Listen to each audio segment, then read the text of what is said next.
Jerusalema ikhaya lami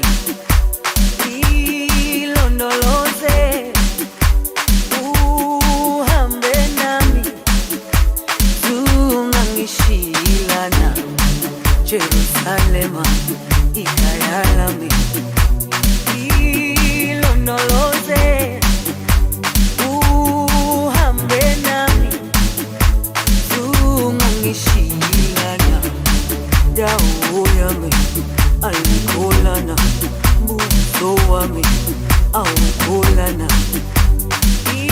ilondoloze uhambe nami dawo yami alikholana buso wami awukholana ilondoloze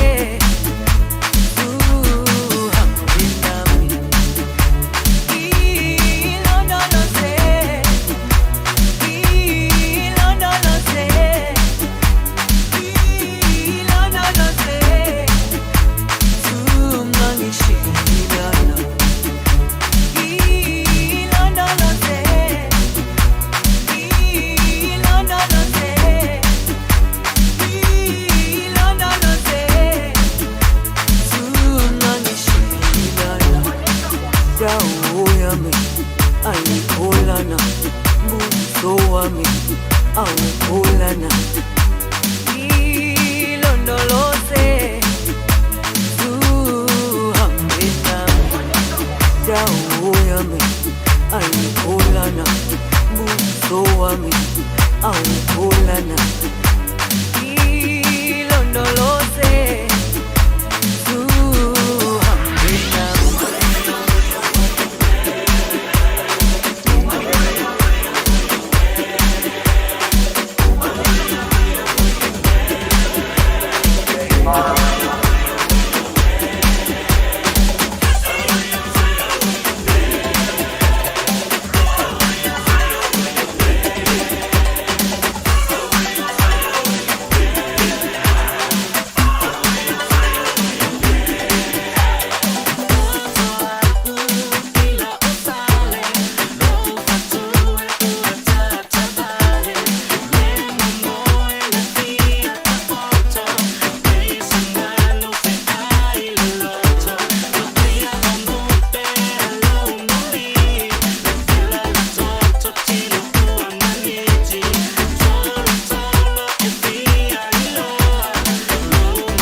Live 1, 2, 3, T.O.P. We do it like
Alofa Samoa wa ule nei o kasfutialu a wale suia lingila o le kio a eva mai ina se fulu lima iva kolu a mo Radio Samoa Vevela It's quick.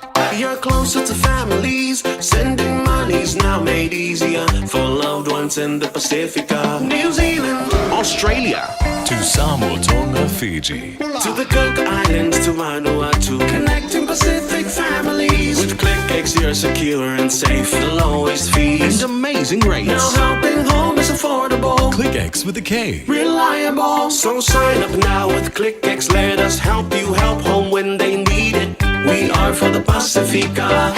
We are ClickX. We're recruiting for New Zealand's most important jobs, and chances are you're probably qualified. Whether you make coffee for others or just yourself, if you're a shop worker, tall building worker, gym guy, gym gal, teacher, preacher, scuba diver or Uber driver, bring yourself to the 2026 general election. No experience? No worries. You'll be trained and get paid. With thousands of jobs available, it pays to be you. Apply at work.elections.nz. O mo mia ni ngaluenga fai ilo fali. O le living space o lau company if so soani ilu fale leo maota malawa. Ama na umia se pa pui pui, carport, canopy, be fa folo heat pump, fai sau dick, fa ka peta lo fale. Fab so ta imai ile living space. Fai a 4 quotes, maul if so soani ile finance, ele ai se deposit.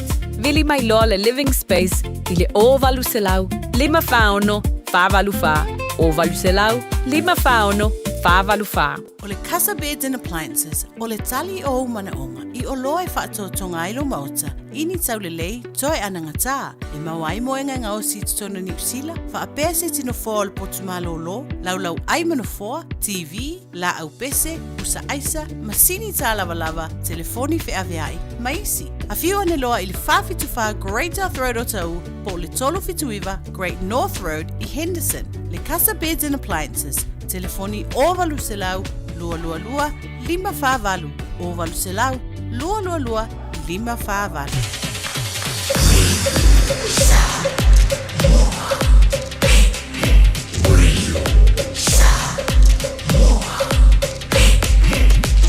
Tasi limoi betul,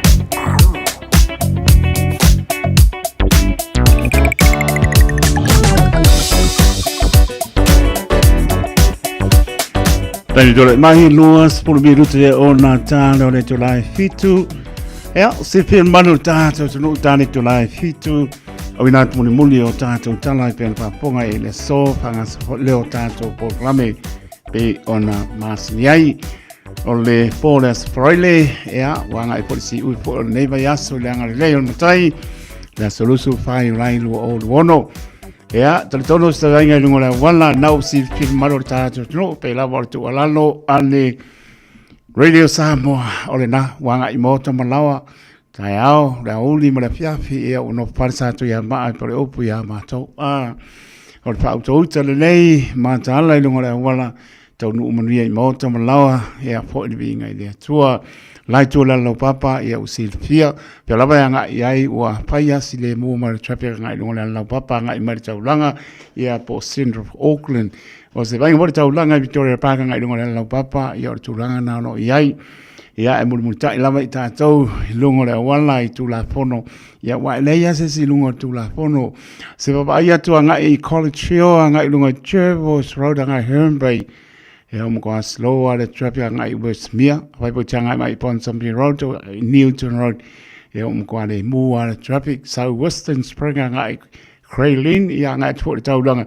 ia le tu langa na lo iai sa ngai atu I Bond Bridge ngai Sandringham Road pasi Edinburgh ia wa slow level traffic ai pe manie sa ngai taulanga Simon Street kai papas Newmarket Ia tulanga na o iele fiafia le lava le whawhi maalia o malava I maota malawa anga I mai Manuka Road ia o turi mai o neanga o tulanga na o lo iai ia e mo fo I pasi le wafu nga o neanga o longa winga o Mangle Bridge anga I le airport o se wainga I Rimwell Road anga I Meadowbank, St. John, GI, Pilkington Road ia o anga at fo ile Park Ranga Highway ia pai po te anga I mai fo Ellerslie Highway Mount Wellington Highway so si le fai sa ka mafaka ngai si pa ngai ma ngai ya relax ngai le fia ya se I ka ma man trap ya ngai lo moto ai bili la inga bili po le lo le ngai tai to fai polo ko I ya se fai si ki ia lo ko le fia yo e ke o fiu pa ka mai po premio wa ngai e o manga wenga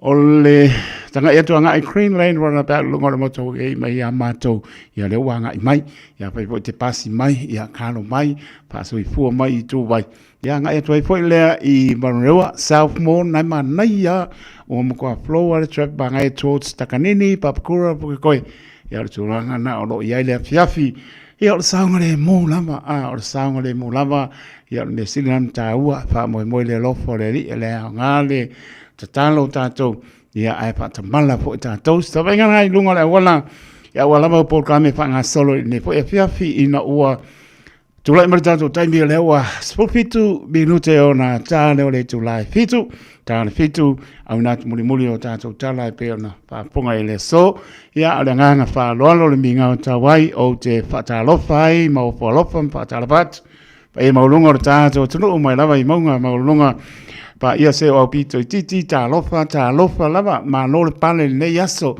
ta tono pe lava sa talo lo il malu le tunu le fafo ma le fale le atole tunu ia le ngata leo tāpua ina I tu asina sina tāno whai an lofa tu mo o tau. Ta tonu whengai ma le mālulu ia e le o mo mia o tonu mālulu ia ao māwhana whano le li ia o loka penaona pa iatu tu asina sina ia mawalan wha mana o longa I o tau tino mawalan malosi māwhana whanai tātou uma au whengai ma le tau mālulu pa tāna pātu pa tāna lofa ia pa aure tāna lei ia lo fa penan fa tuna pa dia so stafa out or nei to vine to suina le vai o se fu awani nganga mo ia malon malo ia fa tala pa ku le nganga fa alo ia o fingar ben stofi ma lo le pale ma lo so fu mria ia ma lo fo le fo ia matala ia tu lon fingalo ia wala man nganga mo ia malon malo pa tala pa tu ia tuno ma malo le tuno bana balai no fo ia o tali tonu loto ia lo manuia lava I tātou o malava launtia I tātou I le wha mahoni o le alofa o le li e tausi mai, tausi atu, ia mawara so I fua lau le tino sili le nganga lo tātou au nai mo ia malon pingalo, lofa te leatu patalopa I so sa mauta ngasa I mauta malawa, ia lo wha tolia malo le atunu, alofa atu, talo pele, hanga leo le li I fo mai, o lana wha manolonga I pa iatu, pa iane, pa ipo, mawara maros, tātou tia ngā mo ia malon ngalo alofa patalo patu la tau tuli fasalanga o le nā tātou no to musu le ngā pa ia pa pena tuli o to fasalanga la ngona ale sala mofo mai por tua la langi la el mata go fio la langi mau o so fu alofa tene atu mo to ba be mai se la le se la fio fo mai o ma ngalo mai fo I lo le fesili le I me uma ile ko se ya la ke wi pa da lo fa ya lum pa no le tru wai umar ni fo ya on ne yaso tamam tine ma ne yaso ma tango fiele ya on ngalo le lo fo le tu o ta muli ya ta to u malava ya mai so le o muli lo ta ma lo tinala fa ma vai tine lei sta il fa ya onga pesili me le ma mai si le me umar fa lo ya lo fa tu mo to ma tu no ma tasin so fo to ma tu ia mahola e ai taito au nei ngano ngoto le loto le tawa ma tene ia le filipilinga le ia to mawan tu langa le lei ngano lue ia na wa sa loto ngana I lua matango fie le lo fo le ma ia to lu mana ilanga leo le ia taton filifili bo le ini se fai motor tala le nia so luma ia lo fa te la tu mo to Tavi tu lai mais fu 5 minute o Natale o le tu lai fitu patalopo I lungo le ape folinga tala pai le au pepe pilioane aloia o te mama tua bane swapa le au pepe le au pepe pilioane ma patu ya san masina ma no fuano lo mabuta mai I o tara te asinda Tala tau marainga whaapatai, leo zoi a sani, to whai ono lo maputa mai sini Australia, kusa len manu lua ka kou asan, kua manu lua po ea sini Australia ma ngai pa uki munga, ea penga po ia lai pale aba, lau manu ia alofa te latu, ma lora maputa mai, ngata leo sunga ea mauliko iese, tu solo, o ama le pia. Ona mo kwa mangai ala malu lulu ka moe. Ulu ka moe upong sa, sani, po imai, awal ka moe upong sa, mana tua ngai Australia, ngai ngos pa ia sita mai fitsu whātau sanga na masoren kengi. Ia pāpatai leli, lau papa ea tuli mo tanga sangase ngai Liverpool. Ia whātau soro manu e awa lofa leli. Ia, lui tau wina i tātou, awal kwa sa mali. A sa mali tai tō toru, tō whā, tō lima, ia aswa ia ngai nama o kou, a ko whā, ia e manu o tō au. Lopa tu ia sa seli, tō lima mare ainga, pāpatai, ia lopa tu sunga ia pāpo wina, tanielu, ia lo maputa vai mare ainga i o tala, ma lo lama i o sepo, lama tua, ia, ma lo, pa mai seki, lama musinga le aviafi, ia ngai sou mo ia wa o manu lua, ia sepo, kama le aviafi o manu lu musika ngarok. Vitale Paliniko, ala imaa, ia malo lama whaapatai maputa mai, ia mai lato umalama a misi swafa. A ka pe kauwi se vea, taitonga misi mai lo swafa. Ia, Chairman Pan loka u ia, kama ia la fiafsi. Kora au le fio anga popua, ia, ia mai amatana mai aus kako pesi. Ta lofa ai, ia wapoi, wa asensina le atoro ta tutulu ne fiaf. Ia, pamia na upasonga Samoa, taitu taloto le aona so itulang poi. Ia, sunga ya sau, mai se te ya sau, mai se te le nganga reri. Ngai se outo, mia tu atina. Ia, tonu, ia, mia e oti o reri. Talato le tunga mawolo, ia oni matia. Vai so ipoa mola. Mia e pa noa, pa mafan panai mola. Ko pantu. Sau malpertua angin ai lua ke ngai pa no longa na mior tuna na tua mai se le nganga o dele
over Samoa.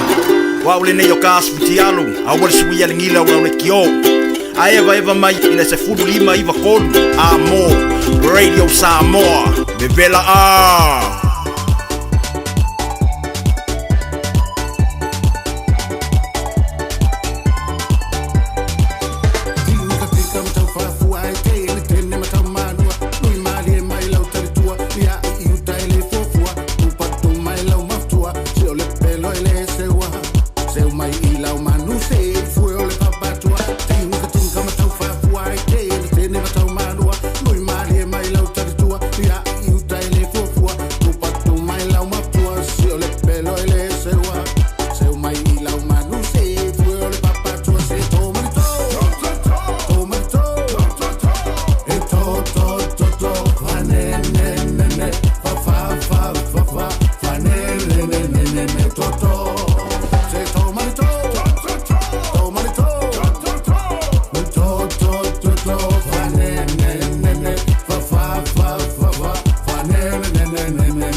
Na ole Radio Samoa se furulima iwa toru amo e tautuaina o e ilaungangana fitua so le vai aso. Usi mai alau whaafofonga o le whaapoponga fo ele nei o talafau mai Samoa. Awina sa mai mo oe e lau leiti o whalongalongo le Radio Samoa tasilima iwa tolu amo. O tātou mafuta ma wheroa i o wale taualunga o le ngāruenga o le nei vai aso usi mai alau whaafonga. O le talia le whaamsinonga māualunga le tālo sanga le whaipule o whalea te tolu. Le tō whaleala i le pule rimoni a iafi, mo se whaatanganga e toa ilo pe apili ai, le whaai unga le whaamsinonga whaitu malona fufonga ina ia a perila le tausanga nei, le whaai unga lea le te maita i whaamsino sinia, o lea whaamsinonga le fionga talasa atoa sa anga, na su e ai maua morianga, na tua i ai le pāle mia maisi tangata e toa lima. O le stofi o le vai o sone ina whaai lo ai lea whaai unga tustusia. A le fionga le whaamasino ia Justice Rees Harris, ma whaai lo ai ia tunga lunga o le whaamasino, i le solia le lo ia na tu inatu le talo sanga le tui whaipule, o ala wha le tu la fono o lo o lima taita inai, le whaatinonga o ngā luenga le whaamasinonga, I le tu ina atu se mata upu e su eina ma whaia iai whai unga. O atu ngalunga o le fionga ia Rhys Harris, o na sa si la fia le loia, e le aise whaatana ngā le loia sili po leo foi, na fina wina mori anga e apili ai le whai unga, a e na tu ina atu lava. Wa whaali ai le wha masino o lo manino ai ai ngore tu la fono, wa na o le loia sili o lo iai le malo si anga lea wha le tu la fono, e tali ai se talo sanga apili mata upu, tau soli tu la fono. Ma tusa fo i pe iai se i o e ngā le loia sili le talo sanga na tu ina atu, e wha lea o ngā ina lava matao fia lona su eina. Na visiringia le sitala sini o wha msinonga, o ia fo i o le ofisa sili o lea mata ngā ruenga, i sona fina ngalo e wha manino ai lea i tu. E pe ono ta ua tele ia whamtalanga lunga i le newspaper tūlanga whapena, ia o lea whatoa tau lima ina le whaiunga tustusia. A le fionga le rifa msino, le whatoa tau ina i le so. Ma o loo manino ai le whaiunga tustusia, le fionga le rifa msino sa tau taia le mta upu le whanoanoanga telo le whamsinonga. Ono le nei mta upu e pe ona tuina mai lumo le whamsinonga. Mana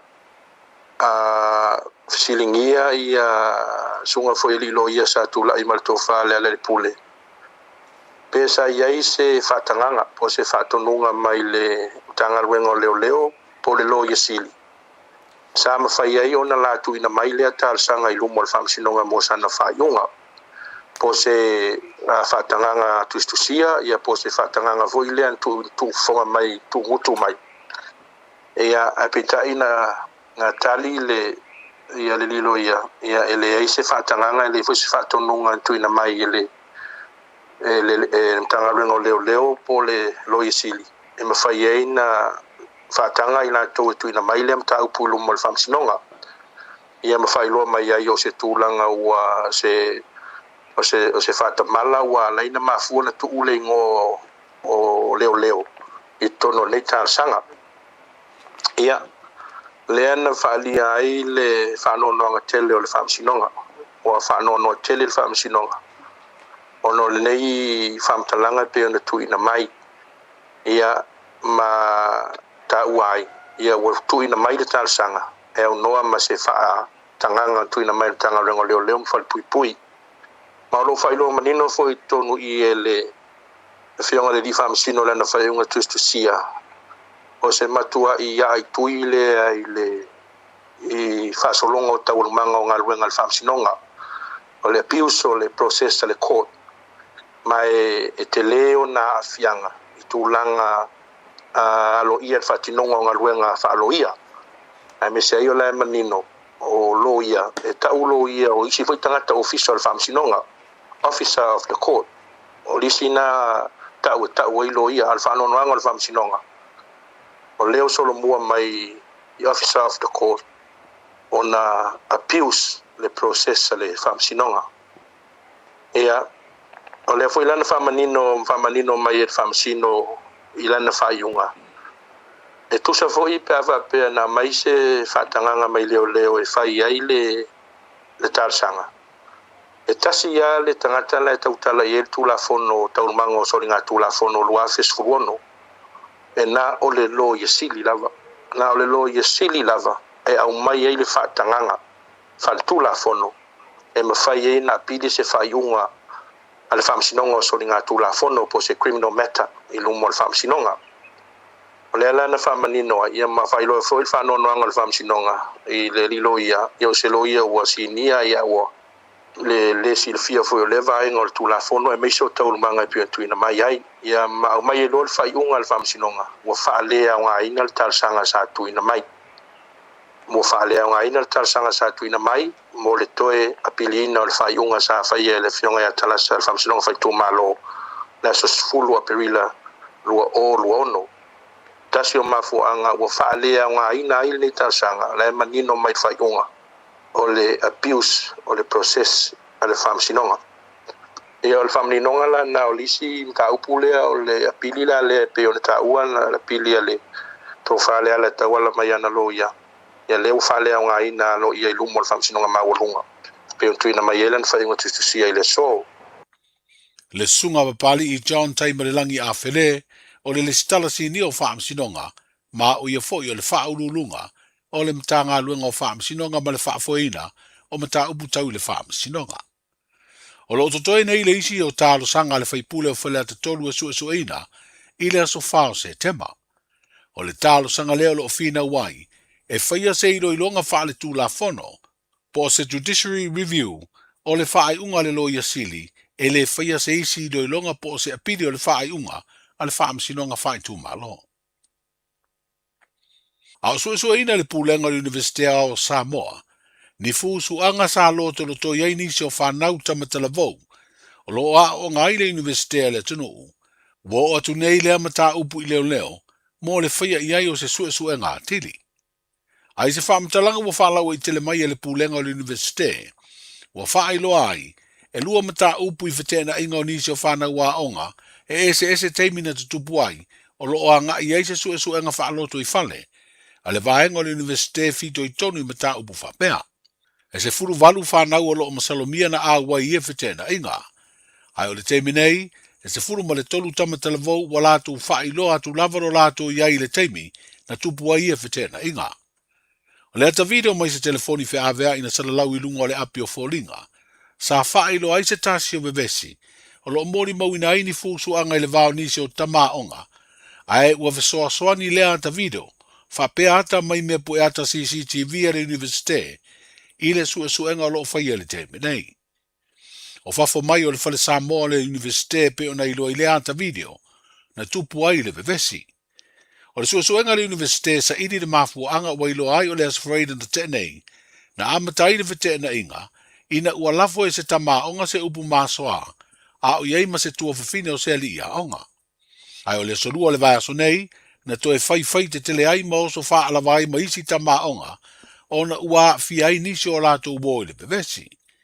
O nisi e pe ona wha ilo le pepa o wha asaralaunga, na whato a manino le amatanga o le pevesi, ina ua lato ilo le au o le paipa.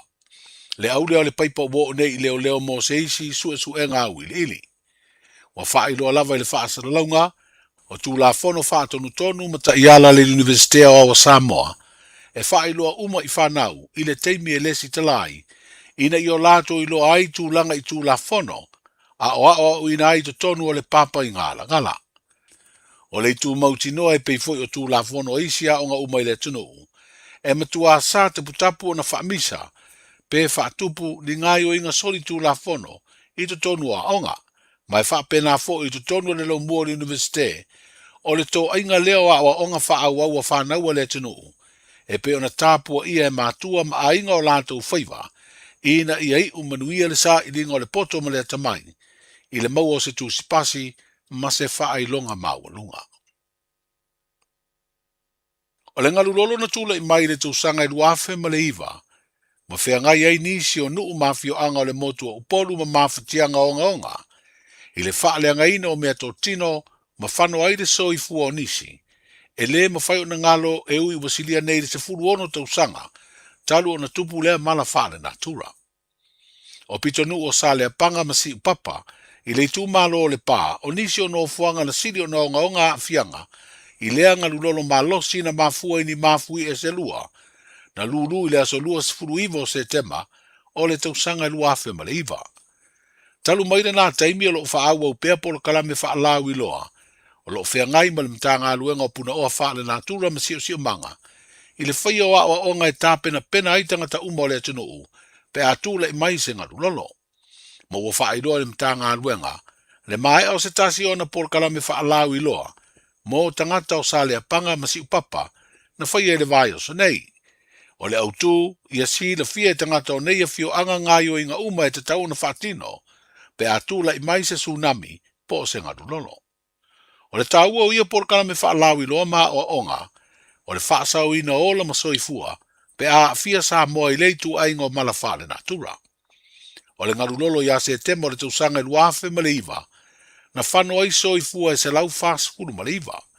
O Amerika sa moa e tolu sifuru whaasoifua na whano ai, ma le motu o tonga e to iwa tangata na maliri wai. O le whailo ai li poti o se whai unga le Palestine o le malo tele o Amerika, e whaia se ngā luenga o le eliina leo le alititai o le ngātai whale, o motu tua oi o le atu Samoa o lo pulea le malo tele, le Territorio America Samoa. Wa ave ai se whau tuanga le te tai o le tuangai i le malo Samoa. Ina ia sila to toa i lea fuafuanga. O le finangalo le te tai o le tuangai le sunga tu i le epalupe soli aisa i le madia lea ngaoi, i le whilo inga masani matu sitala le stofi. E mafua mai i teimi o avea mapale mia, na tala noa ina ile mata upu le tua o yo Samoa ma America Samoa.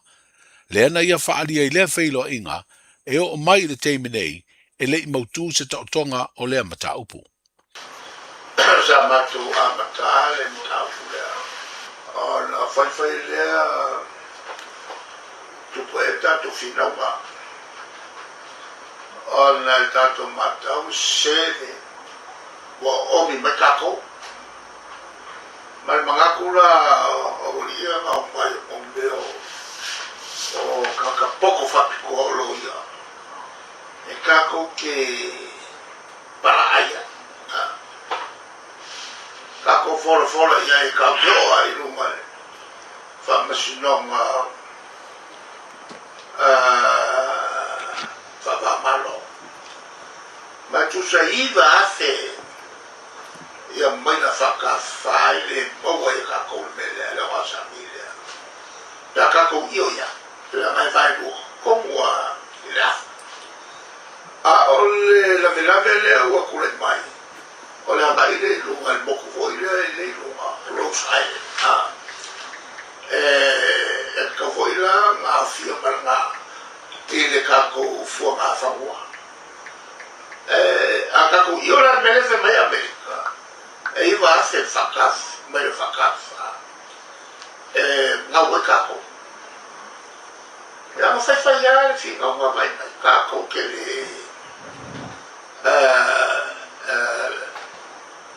kapere yo e la kuka. Fa fefe mai o le ama le a kapere yo ya. La e makakue kapere marmara. O kakia mai o la ave loa ele whamasinonga fo ele whamamalo. O le la e ngapai marika ni makua se. O te leo inola po la nai malo leo whaikia. Io il merga e a fia e kako kwao. Ia ua ngei a fia kako o asaki. Le te tai o le tuangai, sunga tu i le epa lupe soli aisa i le madia lea ngaoi, i le whailo inga matu stala. Wa wha idoa e dipoti le aveo le wha unga le Palestine o Amerika e edi le tolus fultasi miliona eka, o le alititai o ngā sami o tutui le mamanua, ma mata upu o wha ilo ai fina ngalo te o tangata o le territory. O lea ngā ruenga le asa i di aini ala ngā oa e maua, i le alititai o ngā sami, o ia motu tua oi o le atu Samoa. O le whaiunga le whalaptonga tele o le tālonga whaipele po le fusu le lolangi, le International Boxing Federation po le IBF, e ave sea le fusi o le champini o le lolangi le panga o le cruiserweight, le olo umia le li fusu o se talia ai o se alo Samoa, o Jai o Betaia, o whaurua i neise sua lea li fusu, whasanga i le IBF. O le saini o se merienga Jai ma le tutino, e whaatauteia tālonga fusu e tā ua o le super boxing, o le mafu anga leo le whaai unga le IBF, e ave sea le fusi o le champini o le cruiserweight, mai le alo le tino. Whalia Jai o Betaia i li poti whawa malo, o se whaai unga wa tau pule ai lea whaalaptonga tele o whai pelenga i le lalulangi. Ma isi whaalaptonga le tālonga fusu, ina ia whaamātanga ma whaalea ngailo na tangata malona tau mawhai i le tālonga. Wa ia whinau wa solia i le whaai unga, se tasi o aia ingo le tūlafono o tālonga whai pele whawa malo, ua tā ua o le 2000 Muhammad Ali Reform Act. O le whamna tuino le tūto tasi o le tātou tinu i a iuni o le tausanga nei, na tau au ai le malo Samoa le pine tau aloa, o le Officer of the Order of Samoa, e amana i aile li fusu ia Jai o Betaia, ona o lana whaeea i le tāpua inga le atunu o ala i le tā longa whaipele. Manuia le whaeunga o le vāiaso, soifu. Pui pui lau a inga i le tau malulu, au e te whaatali, whaatonu nei loa lau tui ar fulu. A whai ngono li mau tausanga pe o vatu, pe maua o e singa se tu mau, mai tanga, po maua fo iso walo i singa se tau manawa. E ma whai o na whai e fualo tu i ar fulu. Tanga iane i le upenga te whailangi, bookmyvaccine.health.nz, e vave to e whai ngō fie, mo whapesili manisi whamtalanga, really mai le vaccination helpline, o valu se lau, lua valu lua iwa lua ono, o valu se lau, lua valu lua iwa lua ono, po o le fono, o valu se lau, tolu ono ono, ono wha valu, o valu se lau, tolu ono ono, ono wha valu, e sili le poipuia na i lola tonga fitia, whai nei lola utui ar fulu. 24 hours a day, 7 days a week, Radio Samoa streaming live on www.radiosamoa.co.nz.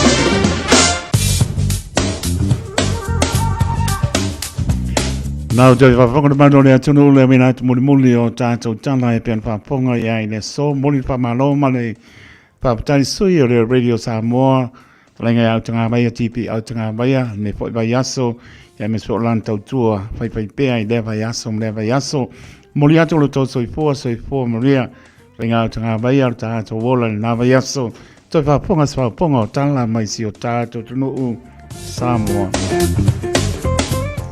So venga tala tau lo tu malu pera pa mawina o kilani spruono le maulungo lo iai lo na manu le po spulu lona maulalo o le sabili lo angi mai sauti sipo lo tu maule awawa winga po na tau la sto na ai pa uti munga e awawa po i spulu lima le pera pa mawina mo la sto na e malona manu le po e ono lona maulalo winga po na tau e ali mai le sa pa uti munga awawa po i spulu lima le pera pa mawina e le sa malona manu le po e fitu lona maulalo. So venga ngā tai pare mo la tota pena iai, pare tonu tau le so, pena po le asto na elsaia o le asonga fua.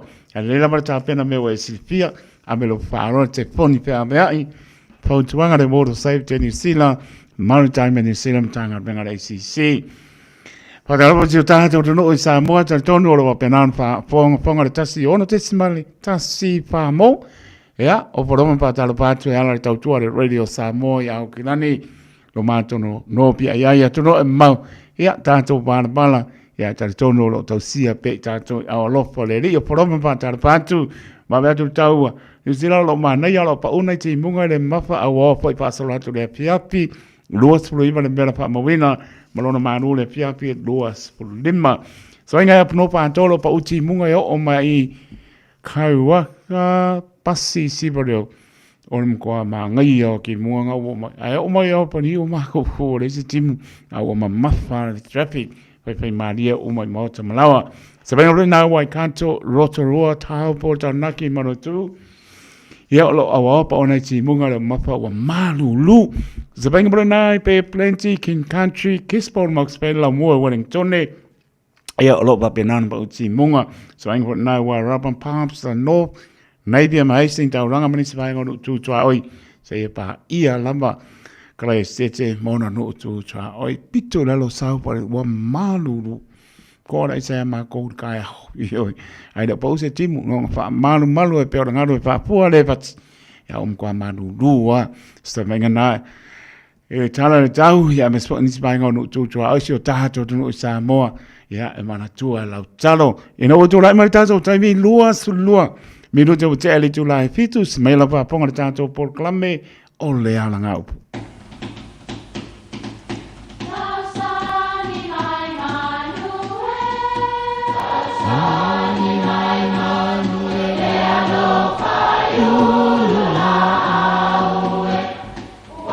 E o whanga manu i ululu o la au, awa e whawhanga i funga o la au. A o le tangata e whawhanga i upu matala. O le mafileo o alanga upu mamuanga ngana Samoa maona whaapongai e a fua ilo na sio mianga. O lona lea sao i le whaatufunganga o le iloa whaale aso mai le tautua se ia o ina pule. O alanga upu mamuanga ngana ua lanto mamanuina le tō whamanino a Samoa mana tua foi e tau fitau muli le atunu. Ua maea o na tofi fale o nuu. O le isi lea winga o le upu. E le ai se nuu e whaalolo a vale. Ua ilonga le matai ma le mea e nofo ai. Ua maoti foi le vai liu e tau talai le matai I upu fai tonu o le nuu. Ai ai foi taimi e si ai upu ma fesilingia tulanga ona ua le iloa e matai lau tele I la tau e whaaululu I ai le nuu. Ua tele swinga ua aliali mai I fale o nuu I nei aso. Ua avea le whaaloalo ma mea ua le iloa ai le vaa whialoa ai. Ua tau mawhai le toa tele fatu mea le sao. Ina ia te ena ai le whaavae mai ana mua. Ina ia mawhai o na mauaini o lātou tūlanga. Ai ua ngalo ia I lātou ua maea o na tofi le fale o le nuu.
Tai le tua le na tātou tupu ai.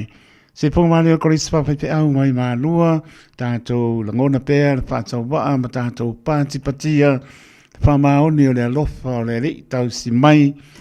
I le nei aso o pō lava lo na mātango fie, taritono lo manuia lava, le ato le atono o au whenga ruenga, pia po inai tu asin sina, o lava na yalong whanau, pia lava sa aptalo loa, i le nei aso, au le tia me oma, I le alofa maleanga leo le atua, tu mauri bi inga I ate ia nei maso umai leo noa. Lua sipu fitu virute o te ale tu lai fitu, nai mirute tala tātou reina, o asoi for maru le atunu o tātou imeli, apia polinga, ia male YouTube channel. O le ngalo tātou whaasisilanga, I whianga mana whanga, tāne tu lai malu te talo mo oe, pena polen whaatismai paritue a Salome Mitro, ia pena po le paritue a tātou sanga se yuli, pule tiu a toa. Paritue a tu loto mispati, to talo mo e pe atane tu lai manu, ia te tono lo ria lava manu tātou tunu, patalo vatu le au pe pili o ane pāptai, e lava mo amdianga mai se o le maputa mai, ma paritue a San Masina, mai East Hamaki, sani tupaiono, sa o le mkua manu nuhu au sini au skadia, ia le lea lo patu so, ma le hainga tai maputa mai, Des Tiba, lo maputa mai Canberra, Australia, lo mua lea, ia o le na. Ai musika ia, Ua na o le Radio Samoa, se furulima iwa toru a mo, te tau tuaina oe i lau ngana fitu aso le vai aso.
Mexico.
Taraflava o David Tua le nei o lo e whaafonga mai pēi le Radio Samoa. Tasi lima i watolu a mo Samoa i manuia lau whaafonga ma lau whaasausaunga.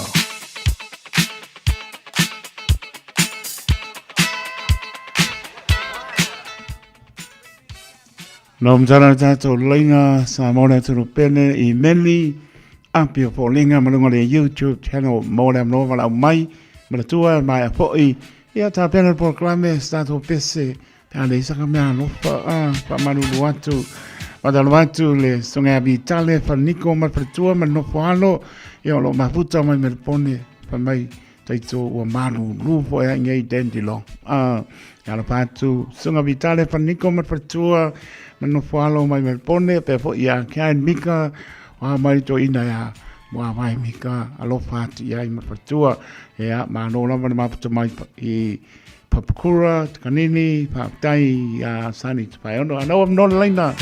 Motato, aso soi fua, pa mole.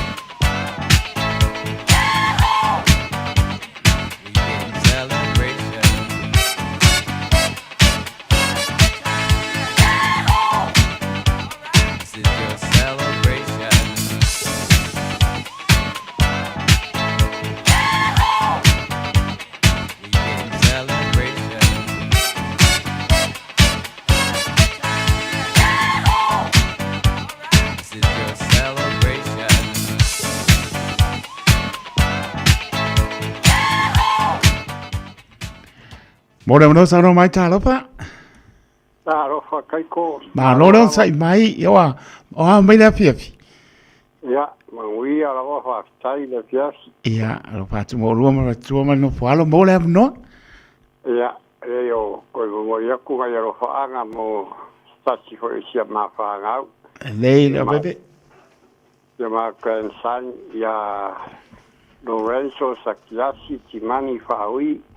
Ia o la ko o I Melbourne I Australia ia o le aso ge wa ko ia I le lua sufitu tau sanga o le atari ia inga lava I whaichitia le whaftai manu inga whafo I le akua o ngā rofa mono na ngā leira in tau singa ia e ngā kai le ora man marosi ia e besifo I o mai fo I makarengi o fo I pe I le whanau ia arofa le akua ko I wha popo nisi kausanga skele mo oe le atari sakiasi ia arofa kele ngai o mākua I ngai o mafukanga I Melbourne ia Timani ma le pepe ni avasi o ki ngā ia mai se hoi ngai o ko whawhinge si o ko whinge ia san masinga maruke ia mai se hoi si o ko whinge o lo I ngā ruenga tāra I whamsionga I altire I Australia ia anawe ia si o uso ko kasi ho I ro I le ngā ruenga whamsionga I Filipaina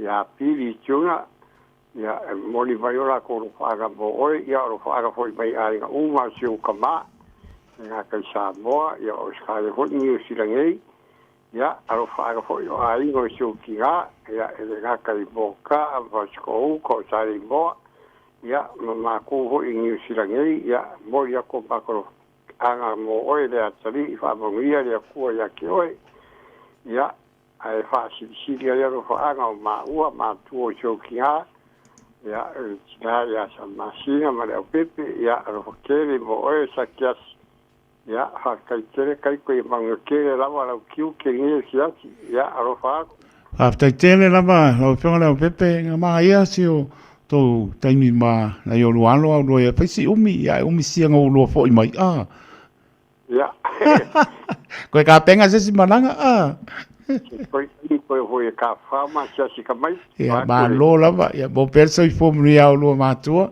No whalo pēa se ai pa tai po mo lango mai ma puta mai, mo via mano longa man via po leu keni au lua mane. No whalo la o pepe.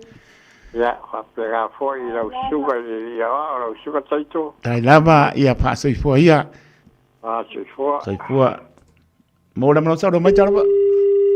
Koe vai kasi ai ke o misi. Ia pese rom ka ko.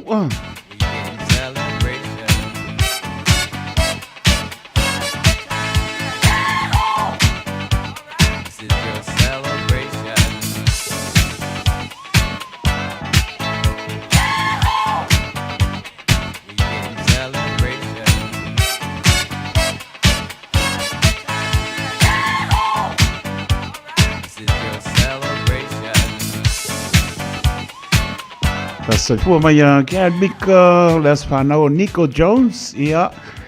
Manuia, let's find out ya to oil for a popo, Nisi Tausanga, Stelle, Lusurono, yeah, Tausanga, also for, yeah. When we are telling was so find out Nico Jones. Paptai, Taele, Tolepai, Ipele, Maputa Manainga. Australia wa maru ruku sagako ya baroso I fua tarofa taito baroso I fua papani wa mai oritina fa fikai lava la sungalelia wa leo ke mangwia le alofa mai o Yesu Kristo amen ya ole la ngona umale na tato au no maleli o last tato me afai tato fa mo lo na no fa mo na le mesili nai mo so I fua la le ya te oritina ya ai sa no e mo la no ia whafkai lava mo le awanoa lo sungalelia o taito. Tai. Te wakua whamangianga ngei mo le aso so I fua o le atali o staman sto inena o le au pepe ia ma siona whaletua. Stamale Australia whamanui atu lo fias furu o tausanga wa o iai. Ia e kama le ngama e uskai le ngai Australia. Awara waku ia le au pepe malong fai kua mes kupe ngai kang le la fo mai ai wei loa. Ola nga mai kupe asala masina. Manguia nga ta ku ia fe alo fani tau fanga lupe ia mama ko umai ngei I usila I au kilani. As kai kele kai korof kele mo eta to ma filo yaulo. Fa tai tele lava fe fani mo vio e no fala mo vio le weekend. Ia fa fica ia wale ba fanga kole ko filo ai. Io e fa yaso le dia.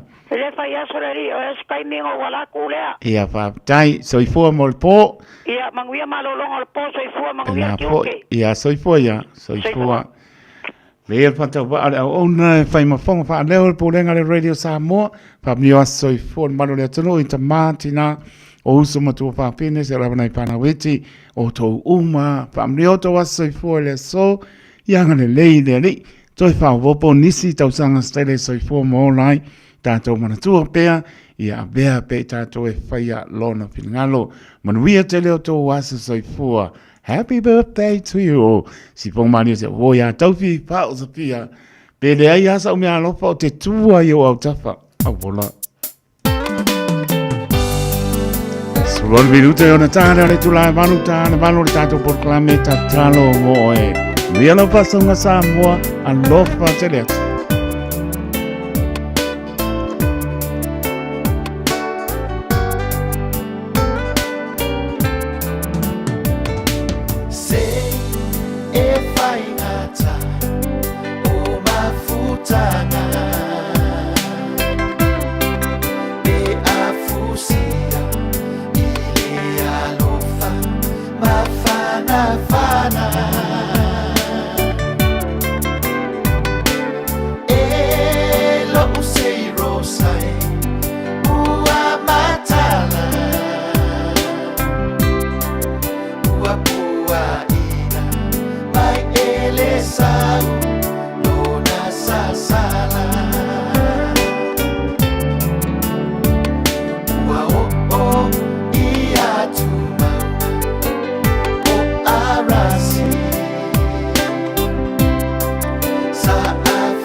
Sulua menute ona tala le tula manu tan manu tato por kalamio le na talo mo oe patalbat se uso ya Ricky marpato ya pe ima no foalo Ricky malo lava malo nga lu le yaso pa tai pat smai lo patio tu ata maya po ya masio lu tu atina ya Elisabetta ya manuia po i mano longo pom le po le ke Rick male ainga pa tai pat smai ya pena po i tina ya ta ele to le pa ya i pele lo tele tu moto ya Australia ya tu fine ya Maria tu o kala pa sis o mai le pone manu lu a Maria tu o ya lo fato le po manuia ni tu o tato ainga ya ke lani manu tu tu a ya lo fato moto le pone a Maria tu o pa tai ma mai Misi o tato pa si tilanga le o tau mai ma le nganga pa lolo i fio anga ma fanga pa tonga ka le sia manu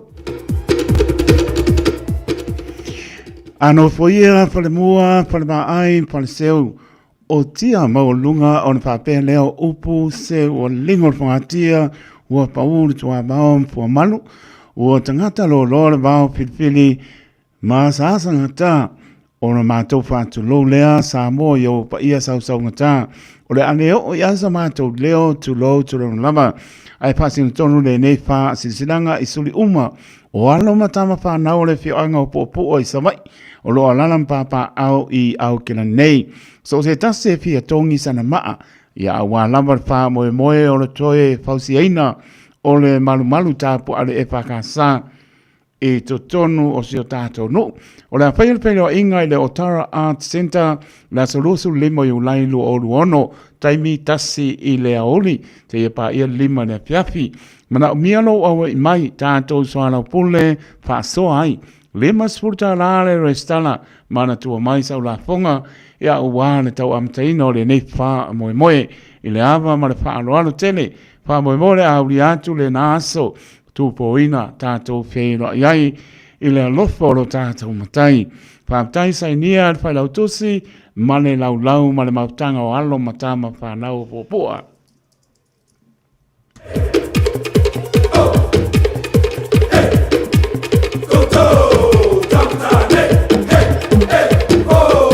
O le ngalo sau tusi o le so ngā patsiai ma lo minga o le mau whiwhiri. Ma wai whalupenga sa moa sipo tutuila manoa o nisi o tala tuu o sa moa ala ngā upu o le mta pa ioi al matai pa inga o whaala malawe pei o wha i poiponga ma liu o leo seo singa o hainga sila pa inga o paolo si i pa alo whaala ngingo e ka le sia ma le tele o le ngangana o whaalo longa o leo whapa uina le tau na le lima spurta la le tusi ioi lima spurta la le tusi o so ngā ea o le vau pilipili a le umo le masina o iulai na le ofisa lama le Radio Samoa tolu ono pa tolu hope o Avenue i Manukau City e mawai monisi pam talanga tala noi lau fonga fia mata ofisa i le oiva luono lua tisilima i patoro no mera pe tanga iane le Sharp Radio Samoa.co.nz pa isa oka e o akwaile po team no excuse somba ua sau lama le manu lu yoe wa tide ale maalini ma e nofo le pale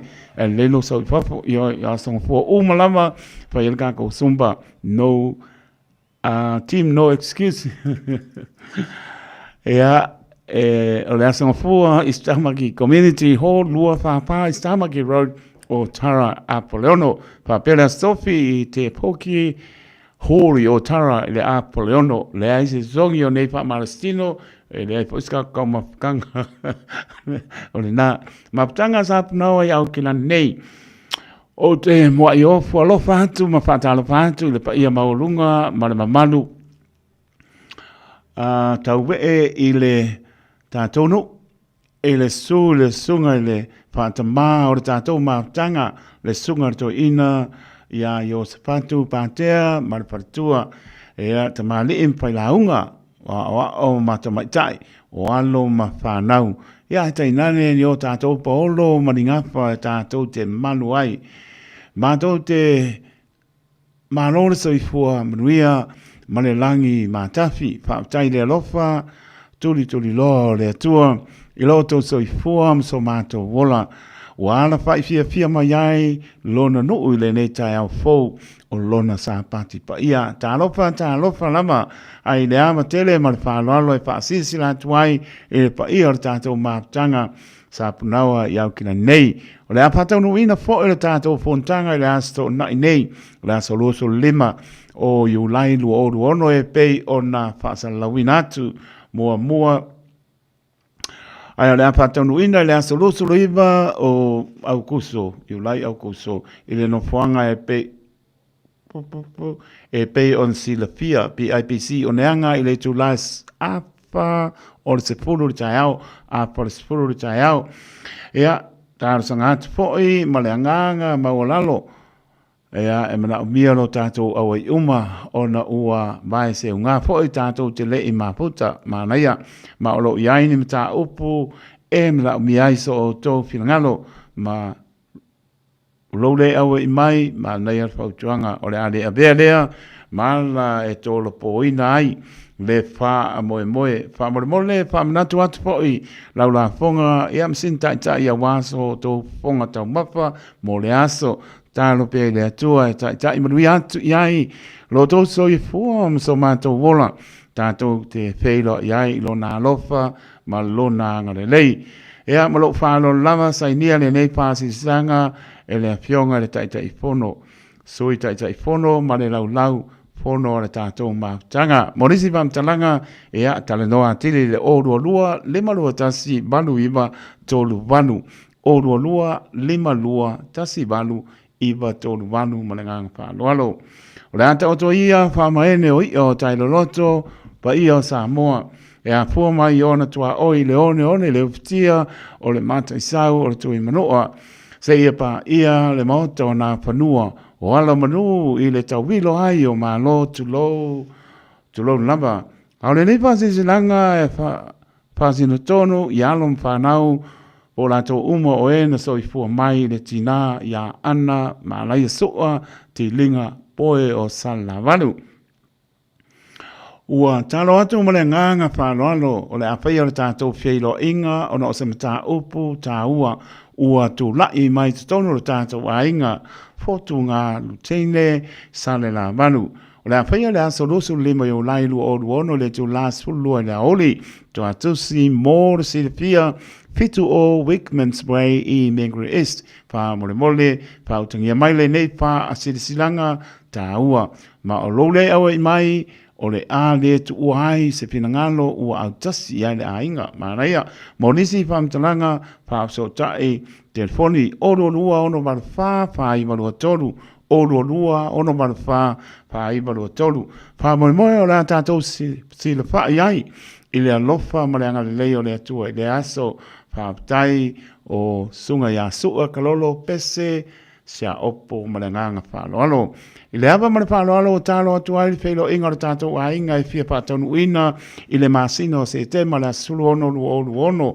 O le nei whailo a inga o le a whaia lea i le mauta o sia le a taua Ioane alo ni neba se umanu whaau mua le ava i sa pulu i sa le longa.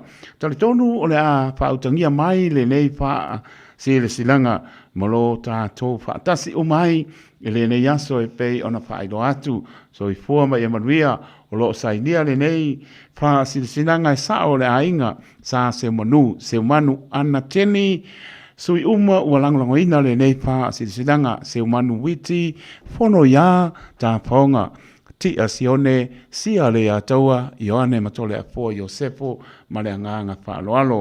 O le ata oto ia le fiso mo na lau ma tau te le toe whano ina le apaloloa i o pa ia whaalanunga tā Samoa e le se vame po te poto na te whaopopo pe to ese se iota pa ia lava ia mai le mabau e o le wha mabau a le asu i tonu le mata o le niu e ama pili tonu le ifia maina i le aunga ma le pongai o le nei wha asilsilanga tā ua i le ava ma le wha aloalo e te talo atu ai Valo polisi ai a o le la au i suli umwa feoi o le suapa se umanu o le tutasi e lona foiala i whanga le mesa sa pulu sa le longa ua iai se langona o au nei se umanu ana se umanu sa le nua o le toe tangata matua o le tātou ainga, tāru sanga ina lo tau mamalu, tātou whiailoa i sa le longa i le lawa o ni neba se umanu au noa. I lasa spurono se tema lua o luono se i o tātou so alau pule ea ma whaasoa ni o tau whingalo i mata upu o ngonga o atu lai mai tutonu o se o tātou ainga. Winga i nopo whaatino le swapa se umanu i le aso spuru o iu lainu o luono. Tani tonu, soli tu la fono lona whaatinoina, wale e tusa mai unga tustusia, o le tu la fono ma le whaamsinonga ma manu o Samoa. Tani tonu o le ata i atu i ai le atua lo tau soifua i le aso tātou pēla i ai whaia le nei pā asilsilanga ma le whaaro ano tele. Sai nia e se umanu ana, se umanu sane ilua, e masuli o le ainga poto ma le anganga whaaro alo. Ainga sa se manu i le awa ma le whaaloalo ua talo atuai pe le inga le tātou ainga whaatonu ina le masino se tema le asurono o luono. O le nei pe le inga le awhaia lea le mauto sia le atau o Ioane le whakao mako ngei le woko e sauraro i ea o le nā umanino atu ma le nganga whaaloalo. O lo sa inia le nei whaasisilanga e sa o le ainga tā se manu ana teni sui uma ua langolangoina le nei wha asirisilanga se umanu witi pono ia ta paonga ti sione sia le ataua i one matole a po Iosefo whaftai lama. Sole, lale ae o mai ali ia la whalulu mak por kalameri. Sole, a pēa kou mano ro mai sei whare mak por kalam. Ia ngā leo na atane mak koe kasi al mingo ke. Ia leo tāpen mai whalitua.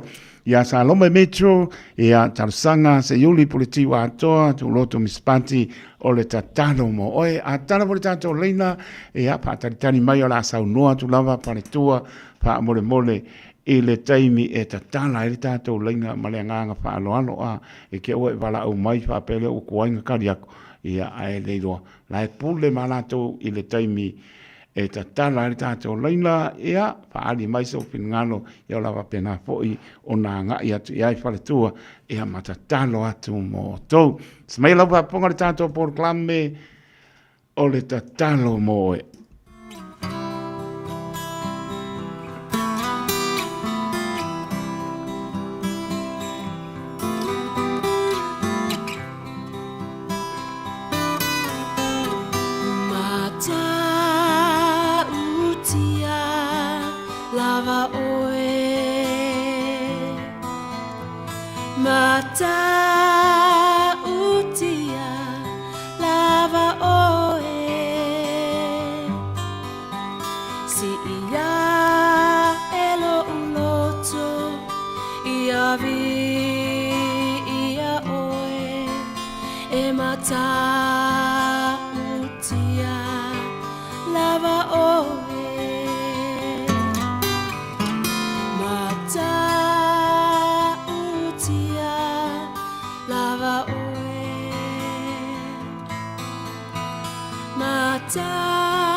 Yes.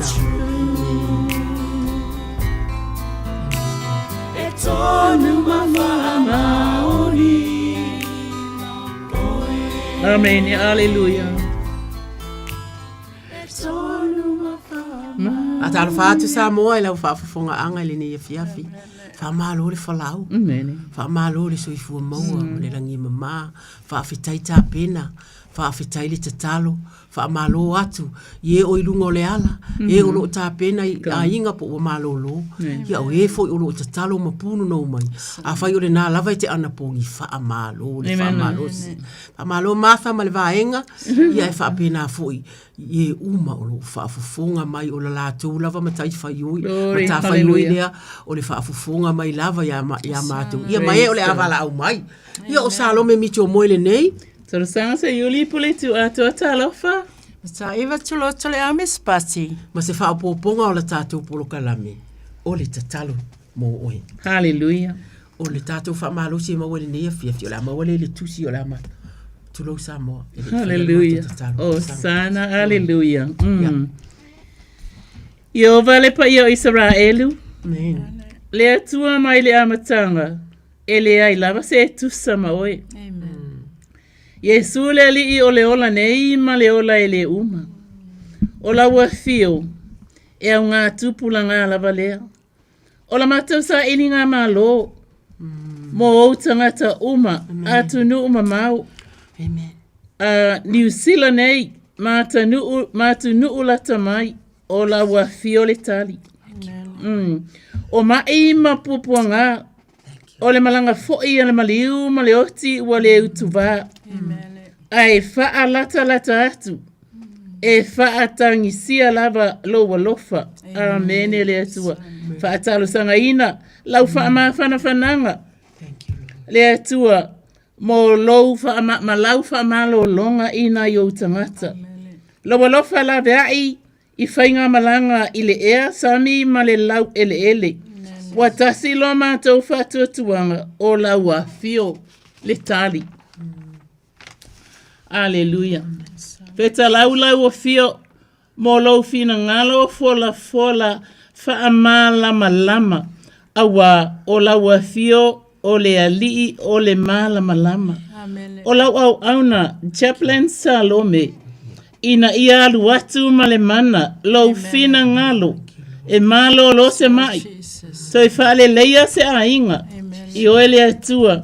Ai le ngata fo I lea lo mātou tama. Vā o mātua fo I mawhanau.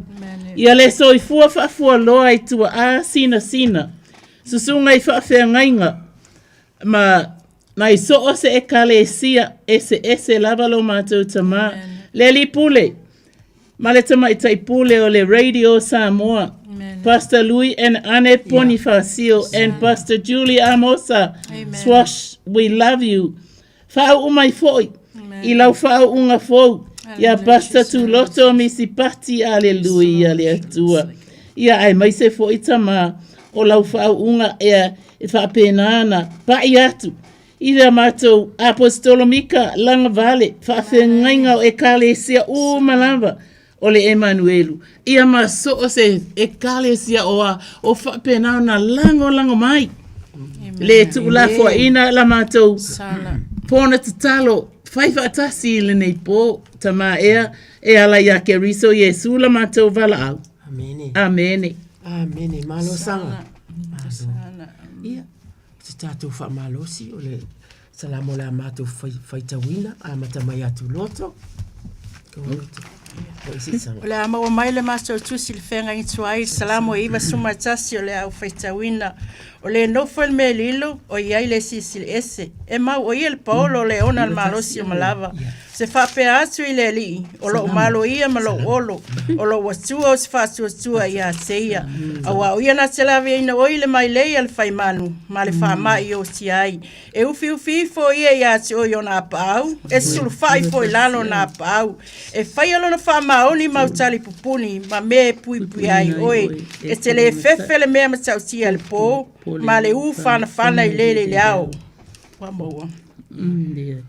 ole fa mai e fa lua i ponsa male mala e fa no ai le atia e pa usto a fe yo taftafa male mano e lo tu samtau ai le sa yane ya oi na na ai ai yo masa e te loas foi le tau yo e a mioleanga a wa oele li ie lo malu oe na e faia le ese mabea e te no foi ele o ia te o se meleanga ele tata yane fo i te mala i lo fale i a wai polo a yatu ia yana angelu e tausi yatu o yo yatu o iola to wala uma la to se ave yatu o yo la to lima nei tu ia lo vai se ma e te solia le leona male asipi e te solia lava le leona tanoa mali tanimo ia ona ua na mai Salome ona ua na mai o ia ya tau o le mea lea o te fa ola inai o ia e bala au mai o ia ya tau ona o talia tuai le ya te ia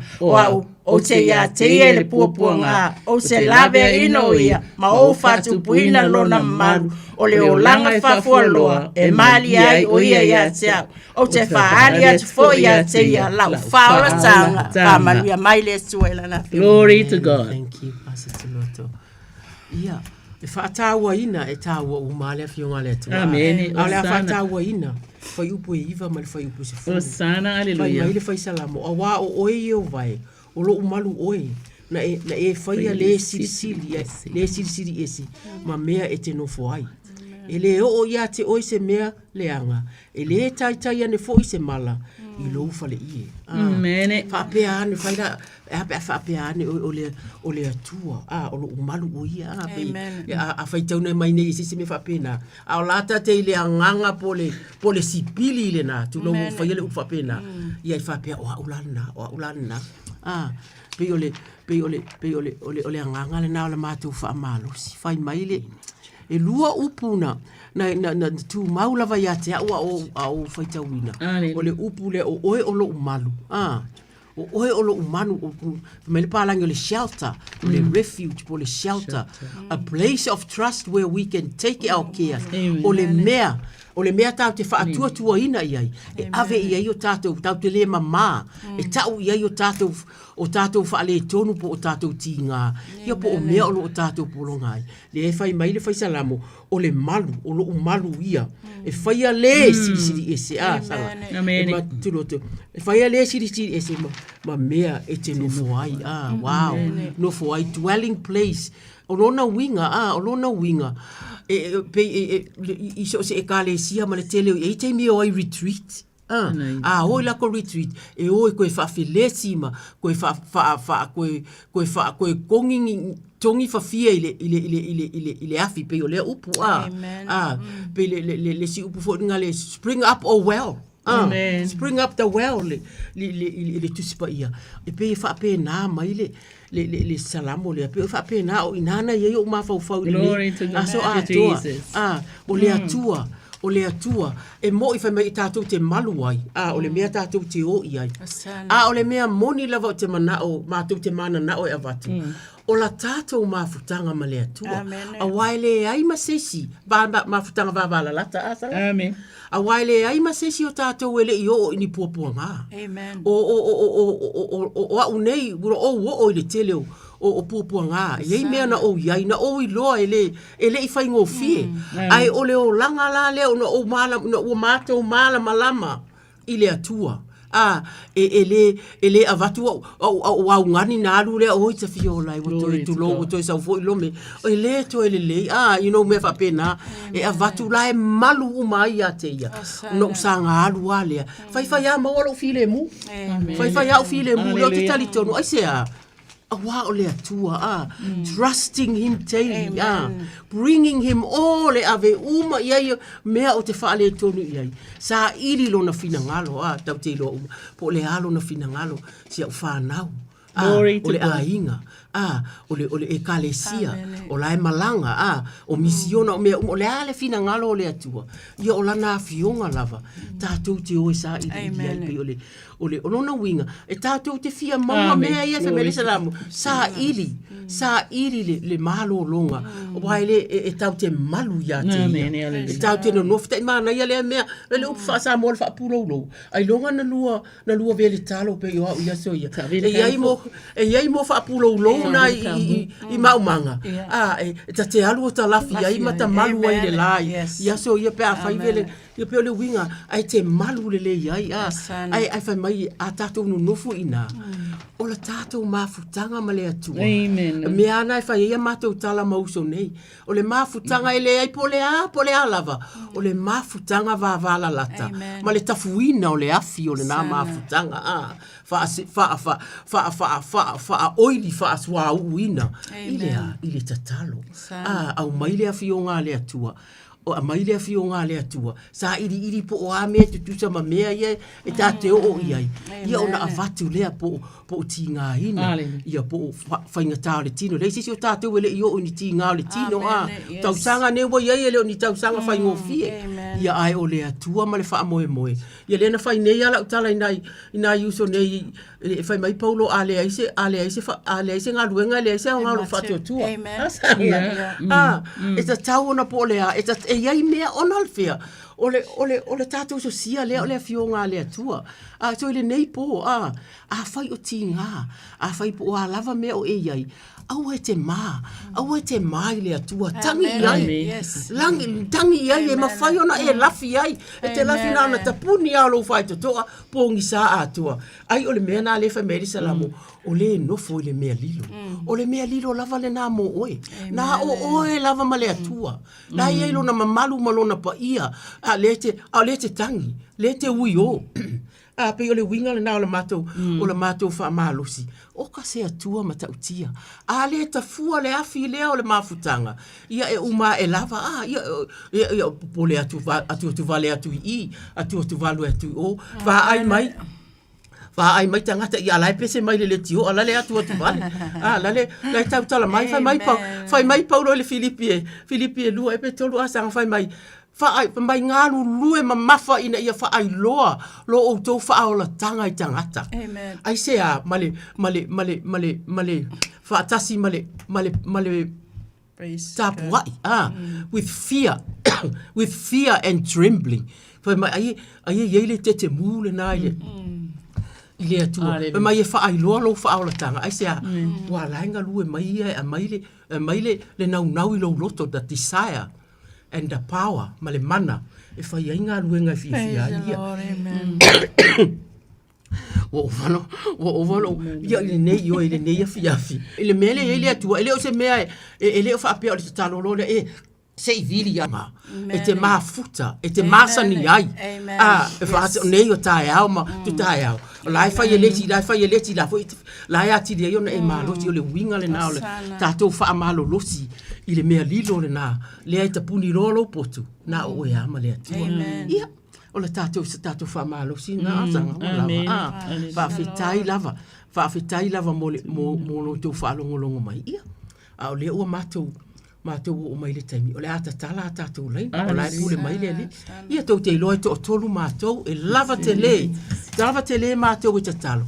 Ai a whai lava o lau mata whai oi. O le fia wha alongo mai. Fi ia le atua wha awhitai. Ta talo le mu mai mo mātou fo ia. Ia o mātou a vatu. Hallelujah. Wafo ke riso. Amen. Amen. O sana. Hallelujah. Ia wha malo lava le. Lea I sau noa lo mea ia ai ngatu fo I lea o le au whaafonga ia. Patalo whaatu le tatu wala aulo o lunga le laina, sau noa mai? Patalo whaatu sa whamanu malo Yesu Keriso. Talo wha Paulo! Tua salo me tarsao, tu roto malo. Manuia, malo le la. Hallelujah. Lea tua. Ai mo whamalo si, yo e moni ma whamaoni. Praise the Lord. Pata siama le. Male tu le melilo tangata na fatua fala talata ile tuite yuma kai alo si ya olo panga pole mana onga masani lava fa mole lava to yonga fa nau paulo fa nau mole tar sanga ma salome ma duro e sia ma fa nau la yanga ia tu sami e la tō whanutanga. I la e o maa whanau. Ia. Hallelujah. Leo ina au whaola le tuela i la autu tarsanga e mis poisa matu i kālesia. Ona i uku whawhini i whare mai. Whape polisunga e te au malolo manu ia whaso. Tua ia one i o mana onga ia tina tumale nganga i tumu paloalo. Amore mole o fionga patua. Hallelujah. Kei loa oi. Whamatala tu spaia. Ia i loa o tau wanga malu e tangata o malava. A wa lata mai le ri. E mai tau te iloa le leia le tūlanga na e ia ilo soifua. Hallelujah. E ala i ilo sau noa mai. Hallelujah. Mai tau te langona ai o le anga malu whai maila. Awane i popole o tau i se metasi. Hallelujah. Hallelujah. Ia whailo atu mea umalava i le atua. I le tatalo. Ma le whaatunga. Atoa ma le whaafitai. O le ingoala tātou porkalame. O le tatalo o mo oi. A le ua whetulai ai la fionga le atua o whaamuamu atu i ate oi. Mai awane i popole o tau i se metas. Hallelujah. Ia whailo atu mea uma lava i le atua i le tatalo ma le whaatunga. Atoa ma le whaafitai.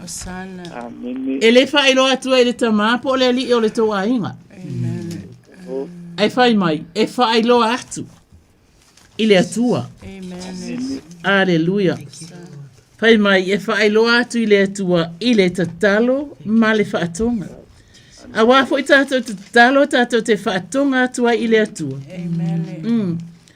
Umana tātou te talo whaatonga, i au tātou te donu e whai e le atua. I ona tātou whaafitai atua i lea. A le whai mai ai, a toa ma le whaafitai. Alleluia. I alo mātou ta māpa i ai. O le talo sanga alo wātali. O lo o i ele whanau, o lo o whaapenana o atu i lunga le sami. Ai, e talo ina e lau o fio ina ia malutia i la tau lo la tau rufafo ma lo la tau rufale. I lunga le sami, po o fea lava o iai le atua, ia whaia se tau mātango fie, wha maluina le tai, wha file muina le tai, aleluia lo mātau tua, wa e sila fia o lo watali e ana e nau i a te oi. Nā te tu ina atu i a te oi me uma ele ngata fo i lea. Mātou te tatalo ina fo i ona mana onga a wālanga na e kālesia. Le susunga le whawhea ngainga. Aleluia. O e mātutua. Aleluia. Ia e maisi fo i o whaiwhe au mālolo. Pe mātou te le tā ua o lātou suafa. A ua loa ona e sila fia lo mātou tamā. Li ia labalau a fio le atua. A wā fo i. E le pongi sā lava i lau sila whanga. E mana onga olo watali. Praise God. Ole mea lea, e oli ai ma fia o mātou loto. E mātou te o mai mātou te au nātu i lau fio. E sau nia fo i o mātou loto. Ina i o mātou i loa te talo atu i a te oe ta māma le hawa e te tau ai. Aleluia. Ole neia fiafi. Ia wa whaingo ina ole afi o le mātou whono te talo. Ole sa ili ngā mālo i lau fio. Awai e mātou te maua e le manu malo. Wana o e lava le ali i o le manu malo. Wa umana e manu malo ina mea malava mo i mātou. Ne feta laile Yesu Keriso. Auta wa whai le nei mo oe. Ia ma oe le tuangane o lo e vala au mai. Ma i tātou malava. Aleluia, ia whaafitai ia ma wha manu. Ma wha ne ina ele swafo iova. Nei maso umalava e o le whaavavau. Amene. Amene. Ma lo Paulo no tātou laina whaafetai. O le atu le nganga whaafetai. Awa ia o tō fionga, sa lo me Aleluia. Roto. Talo lava whaafuru me le langi whaatumunga ia. Glory to God. Amen. Thank you. Ia le leo le tua. Whailoa atu fionga whaangana ina. Sana, aleluia. Nadu. Wa tuk sau noa loa ia o tō au nā le tua. Glory to God. Aleluia. O Yesu Keriso, whamanuia le tua. Tō e whate Mana o ya taito tula mal. Amen. Yes, mani tele le tu ya taito. Ai mi wa mal fu ma tara ti de li mal ma tara mal atu. Tai fu lau le tu i mau ta malawa. Manu i na malo. O lo fa ti le manu le vi. Ia, fa tai sei fo ia Paulo. Fa sei fo. Amen. Fa sei fo. Amen.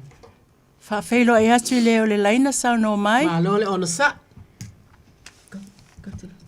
Fa feilo e atu le o le laina sa no mai. Patua ya tarsanga. Hallelujah. Patua ya turoto. Taro folia. Ia. Tai wata to mo te feilo inga le nei va enga le pia. Ole ko na vai te unga le tato ma tanga. Ia le re. Love you. Ia o mana onga lava le tomane. Ia o mana onga masangi lava. O tu lava mo mata ia mo vai se tu lo fa ponga le tunu. Ia ai mai se fo ia la fana. Wai umale manuia ngā luenga sa pia ngai sala.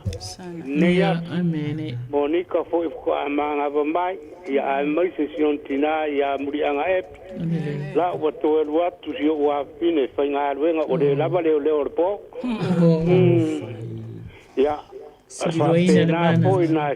Sia pana tama mala tu tai to rua ma pana. Vala lava i no fuanga. A wa vea lava tato pongo talo fai lea mala a wala kwai. Te pinga ngalo o le li po le tua po. Amen. Ia mantua pe i lau. Sio tua fine ia ake. Lord for mai o e matutua. Na mia lava se talo. Pa pea foi si ana whanau. Osana. Ia sia whanau i Samoa. I lava na va i wasa for la wai. Ia ai mana mia se talo sia whanau mo o telefoni a napi o lo ta. Pai manuia uma i la tau. Praise God. Ia mantua foi ele neto ina sio uso ia pauri masiana whanau. Io e se talo mo sio uso masiana whanau. Amen.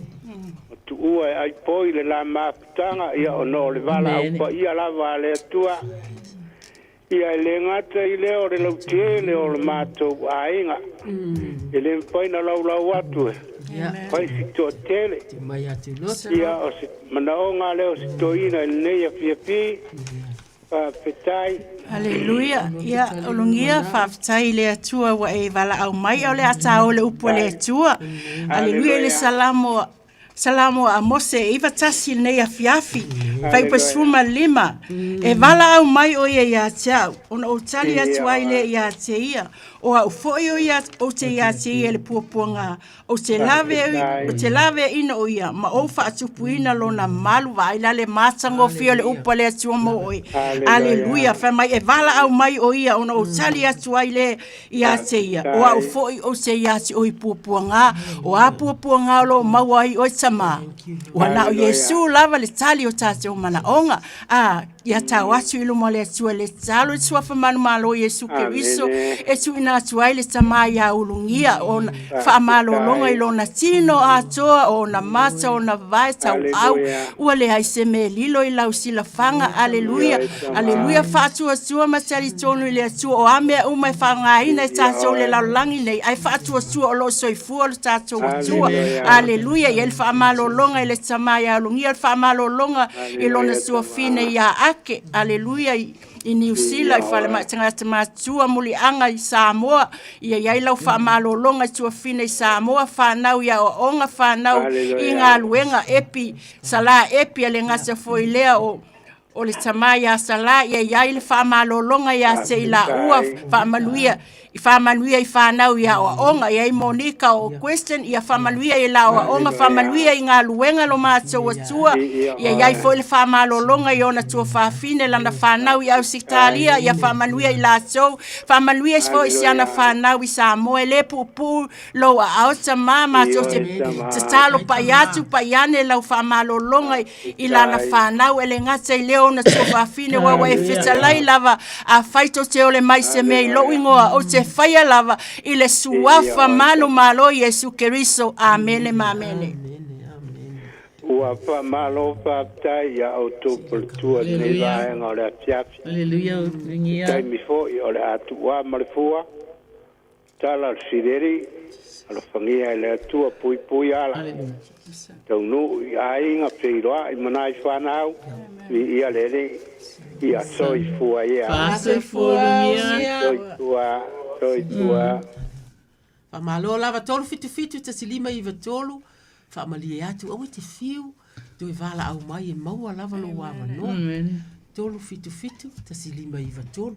Ia ai nei na minu te olea o faia la se tatalo. Ia mamata ia tato reina. Ile tusi lava lea fo ina faita wina fo e tuloto. La o faita wina fo i upselua. Ia mamaua mai se tatalo. Fai maile. Salamo lea e faita wina. E tele mea ti ngā e o ia mio leanga. O le fa atua ia Iova. E si o mia o ia i lea lofa. I nā fia ia Iova.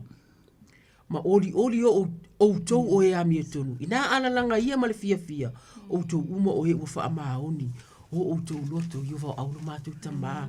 Mātou te fia wha apei uma lava o le tangata lea ta uma i lea tuai. E tele mea ti ngā. A o le wha atua. Ma te fia bei uma o le wha atua. Fisua soani pa i atu, pa i ane, pa i ifu. Se ua la ngā lona wha atua i le neia fea. Se ua wha manatu lona le lei. Se ua na toi manatua le mea lilo lea. E te feta lai lai. E o le mea lilo lea o se mea sa ili i se malu. O se wale sa. E sa ili lava i te tonu mea o loo mātou. Mātou i tamā pa i atu, pa i ane, pa i ifu. Ua mātou i loa le fulu ua pei ua amata foi o na ita mai maangi mai lea tia. Mātou te tatalo ina ai maise na i mātou whanau iti. Ma e mātou tua tamā. Tatalo i eile mautonu i o mātou a inga. Le puipuinga o na i mātou whanau iti. Ai maise pepe whato a whana nau mai. Ia manai tangata mātou tua o lova. Ai te tonu o whale maa o maota maa inga tamā. Mātou te tatalo i a lavalo mātou o nusai. Ia eile atu waile. Mea mawhana uma mea mātou te mana o mia le atua. Mātou te tatalo i a whaapea. O na mawhana umai i la atou le atu wai whaafetai. Whaapea nā fo i le lau tele ma le whewa i le atu wai. Ia le mautonu i te tonu o pati, te tonu o train, te tonu o tāwale. Mea mātou te whewa i ai mai se lava i mea o atu o loo tumutu mua i tangata le atua. Ia porto le mawhau matau mawhai. Alo ese le atu wai. Ina ne i maua ini wha mai o loo whealua i ma se tasi whafa. Ai mātou te tatalo le upu le mautonu o te avatua le atu wai. Ia manatua. O loo iai isi i o talani. Tamā, ia o te tatalo le atu watu mo le nei taimi. Ona o Keriso. Amene ma amene. Hallelujah. Ia le tua. Ia fia whaia fo ia se tatalo. E soani ai ia ilatou o whapena ona. Ia fo ini whainga tāmani puapuanga o le soifua ili nei fo i vai tau. Lua konito su lua sumaleiva o loo nei alo fatunoa. Wa lava le e soani ia te oi. Awa e wha ato atoa ina ai lo mana. Ele o se upua se isi le e tau talangia. Whai mai i la fionga le atua lava ia. Whai mai o loo nei a lofa tūnoa wa lava lea. Ona o le atua e lava ai mea. E lava lona alofa. E lava lana foai. E lava lana wha malolonga. Aleluia, e tamau a inga, e ola, e malolo. E fia, e oli ai whai mai, o loo nei a lofa tūnoa. Wa lava le fe soani ia te oe awa, e wha ato atoa ina ai lo umana. Ele ni mea afa la e amai e le atua. Whai mai o mea ato atoa. Mai e wha ato atoa ina ai lo umana. Awa Yesu e, o le mātou sa iringa malo o loa lofa. E au mai ai le malama o le ola. Wa ola wa fionga o le sulu le i o mātou vai. Ma le malama i o mātou wala. Aleluia. Pai mai, o le mea lena e ti nei ai. Le pongi sa o ti ngā. Ia ma fi tā ese. Awa o lo o tātou iai le vai tau. O le tele o mea ese e tu tupu mai. Ai awane ngalo ia i tātou. E le o tu ulafo ina lava i tātou e lo tātou wa tua. Amen. Amene. Whai mai Esekia wa uma. Atunu u uma ona e whaafonga. O matunu uma e whaafonga. Mai wala watu. Ile atua mo lau whaunga mana. Malea. Male leo leonga malu. Amene. I so o se ainga. So o se whatasinga. So o se whainga malanga. Aleluia. So o se whonotanga. Wai tele mea. O lo whapena na a whatia ailo tātou ainga ile nei fo i vai tau o le soifo. O mea e whatupu fia. O mea fo i e whaanono ai tā silona.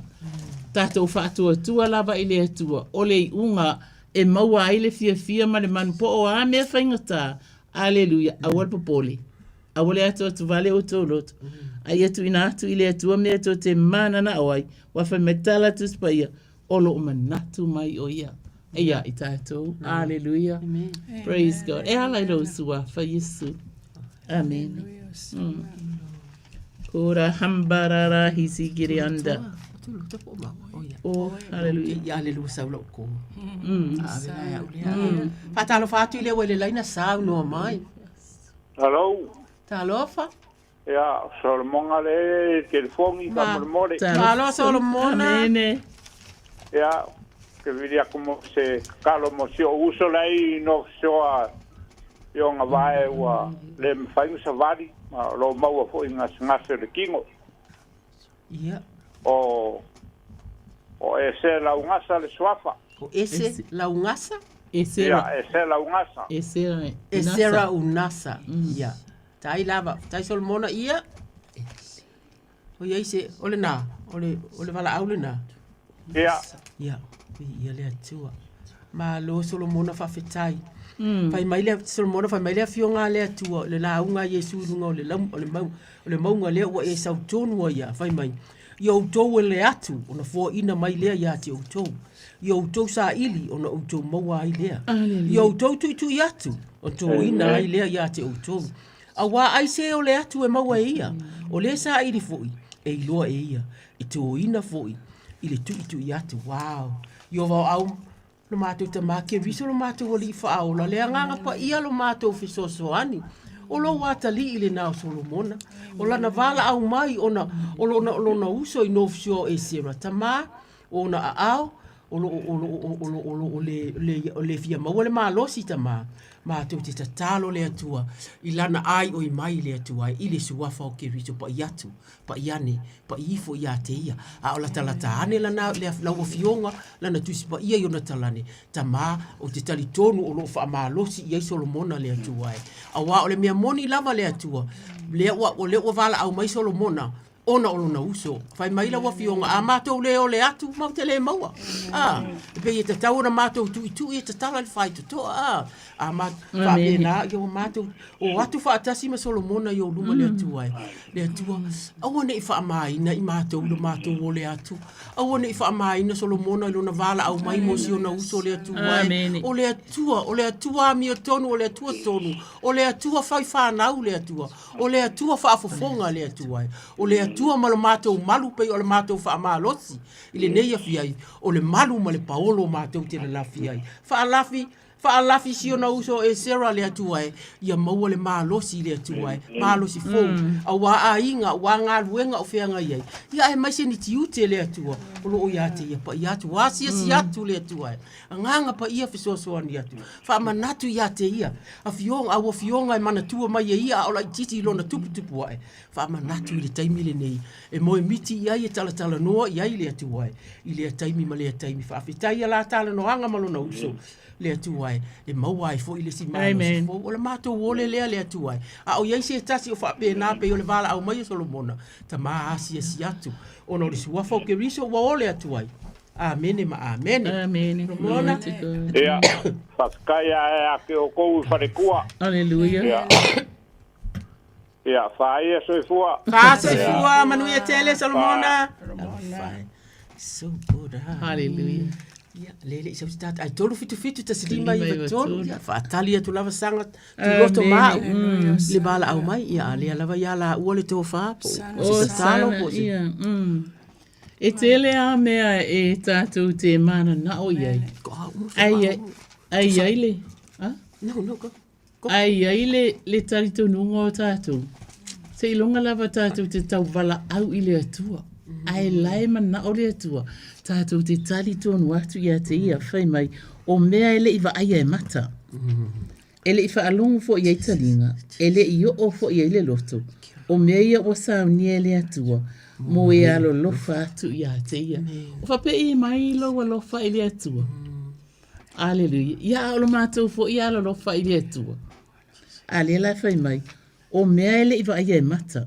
Ele iwa alongo fo i talinga. Ele i o fo i le loto. O mea ia ua saunia ele atua. Praise God. O le leile na o le atua. O le atua e sila mamau.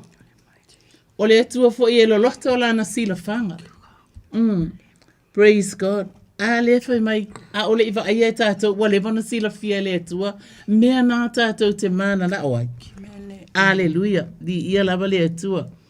A wafoi. E le lei lava. Le atua. E wha maoni lava lona alofa. Whai mai tala atu spa ia. E o atu lava lona wha maoni. I le atu pulanga. Ma le atu pulanga. O le alofa la le atua wha mai e wha maoni. Amen. Aleluia. Whai mai e o atu lava. I lea tu pulanga. Ma lea tu pulanga. Owa. A tatou ma fau iai. Aleluia. Tele o tātou ainga o loo iso o se atunu ufo i o le neila rolangi. O tātou whanau, tātou tele o mau whatas. Ese mea o loo tātou o mau wai. Aleluia. Ai, talu wai. Ona o le atua. Malona alo pele o Yesu ke riso. Lea ua mawhai ai. Ona mawala tātou feso o tainga. Amen. Aleluia. Tātou te tatalo atu. A o loo sila mai le atua. Po o whea lava lale mamau.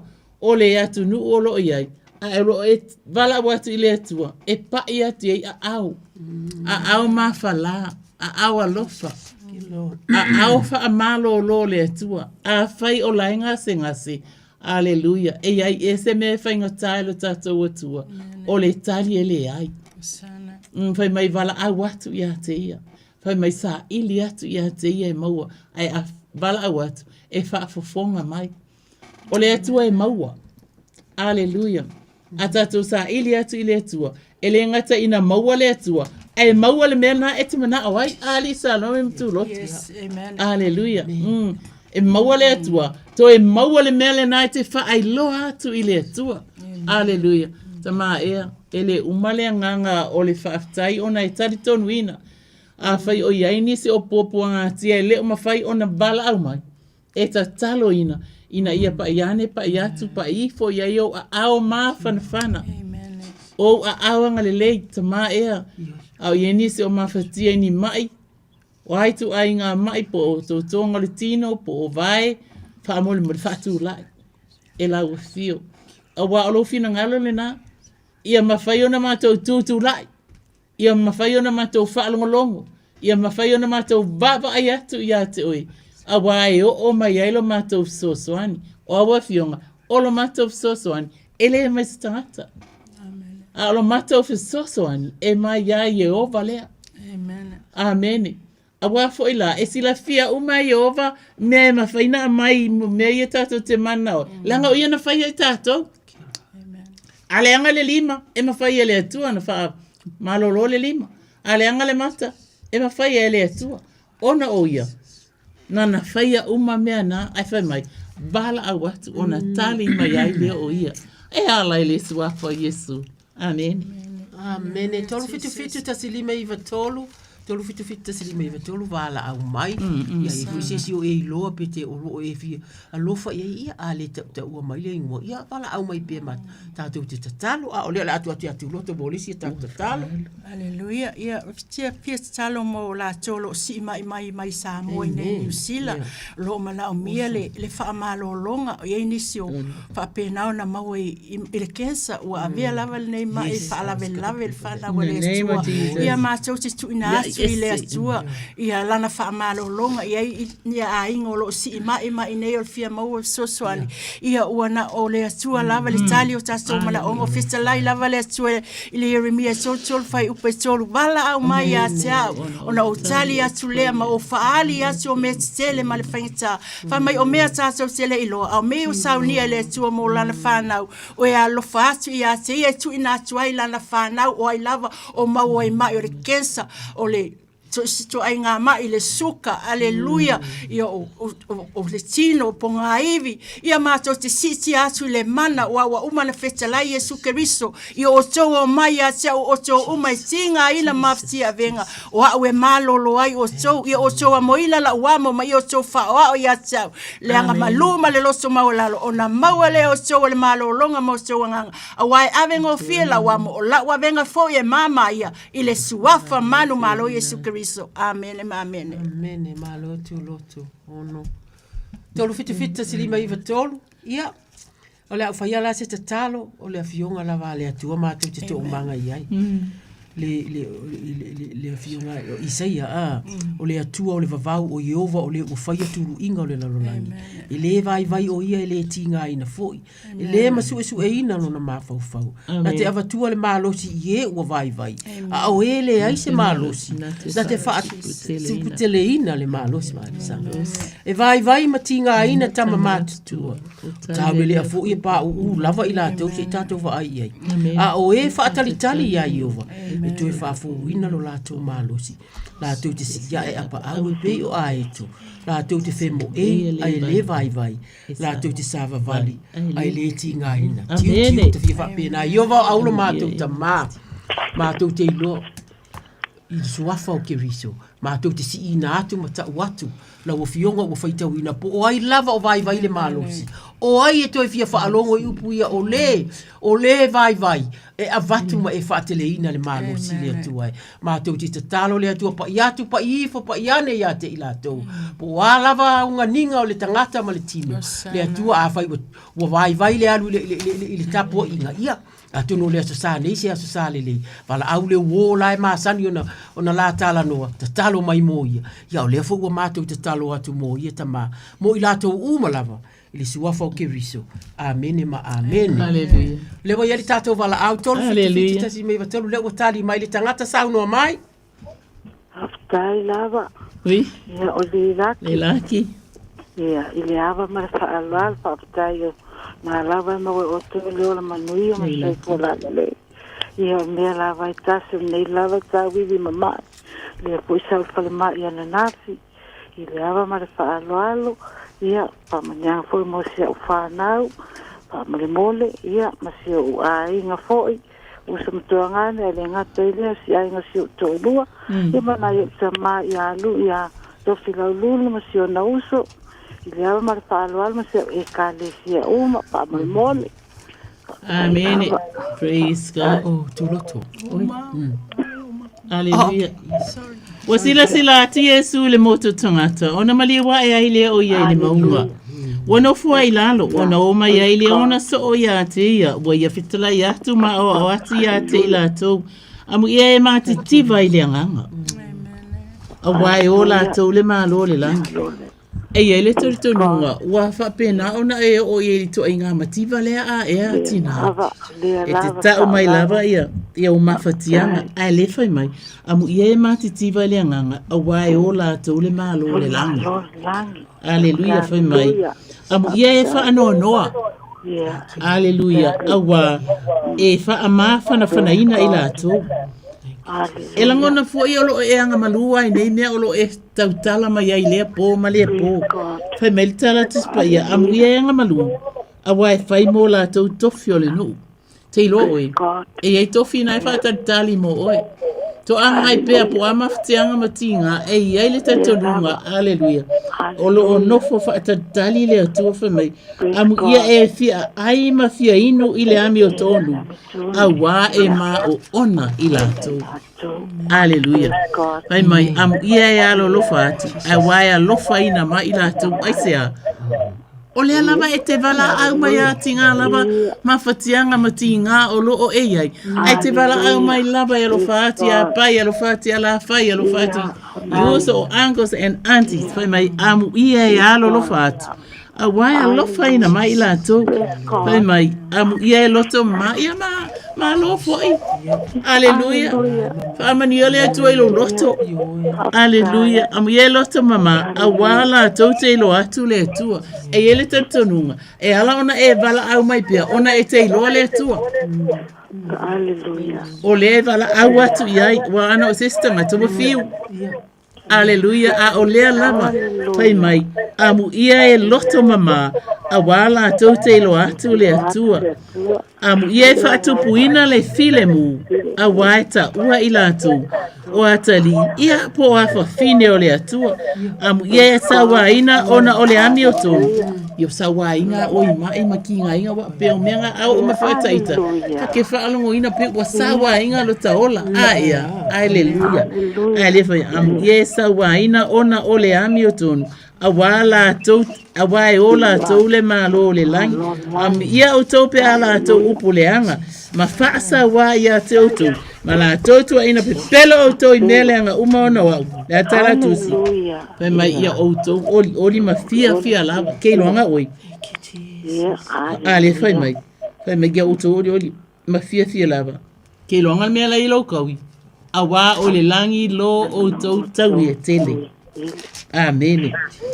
Wa o langi lo o tau tau e tele awa na whaapea ona la tau whasa wa i perfecta o ena mua ia te outou. Leli elo mātou atua. Anga lele yatu. Iloa fine. Ona mana onga whai pea.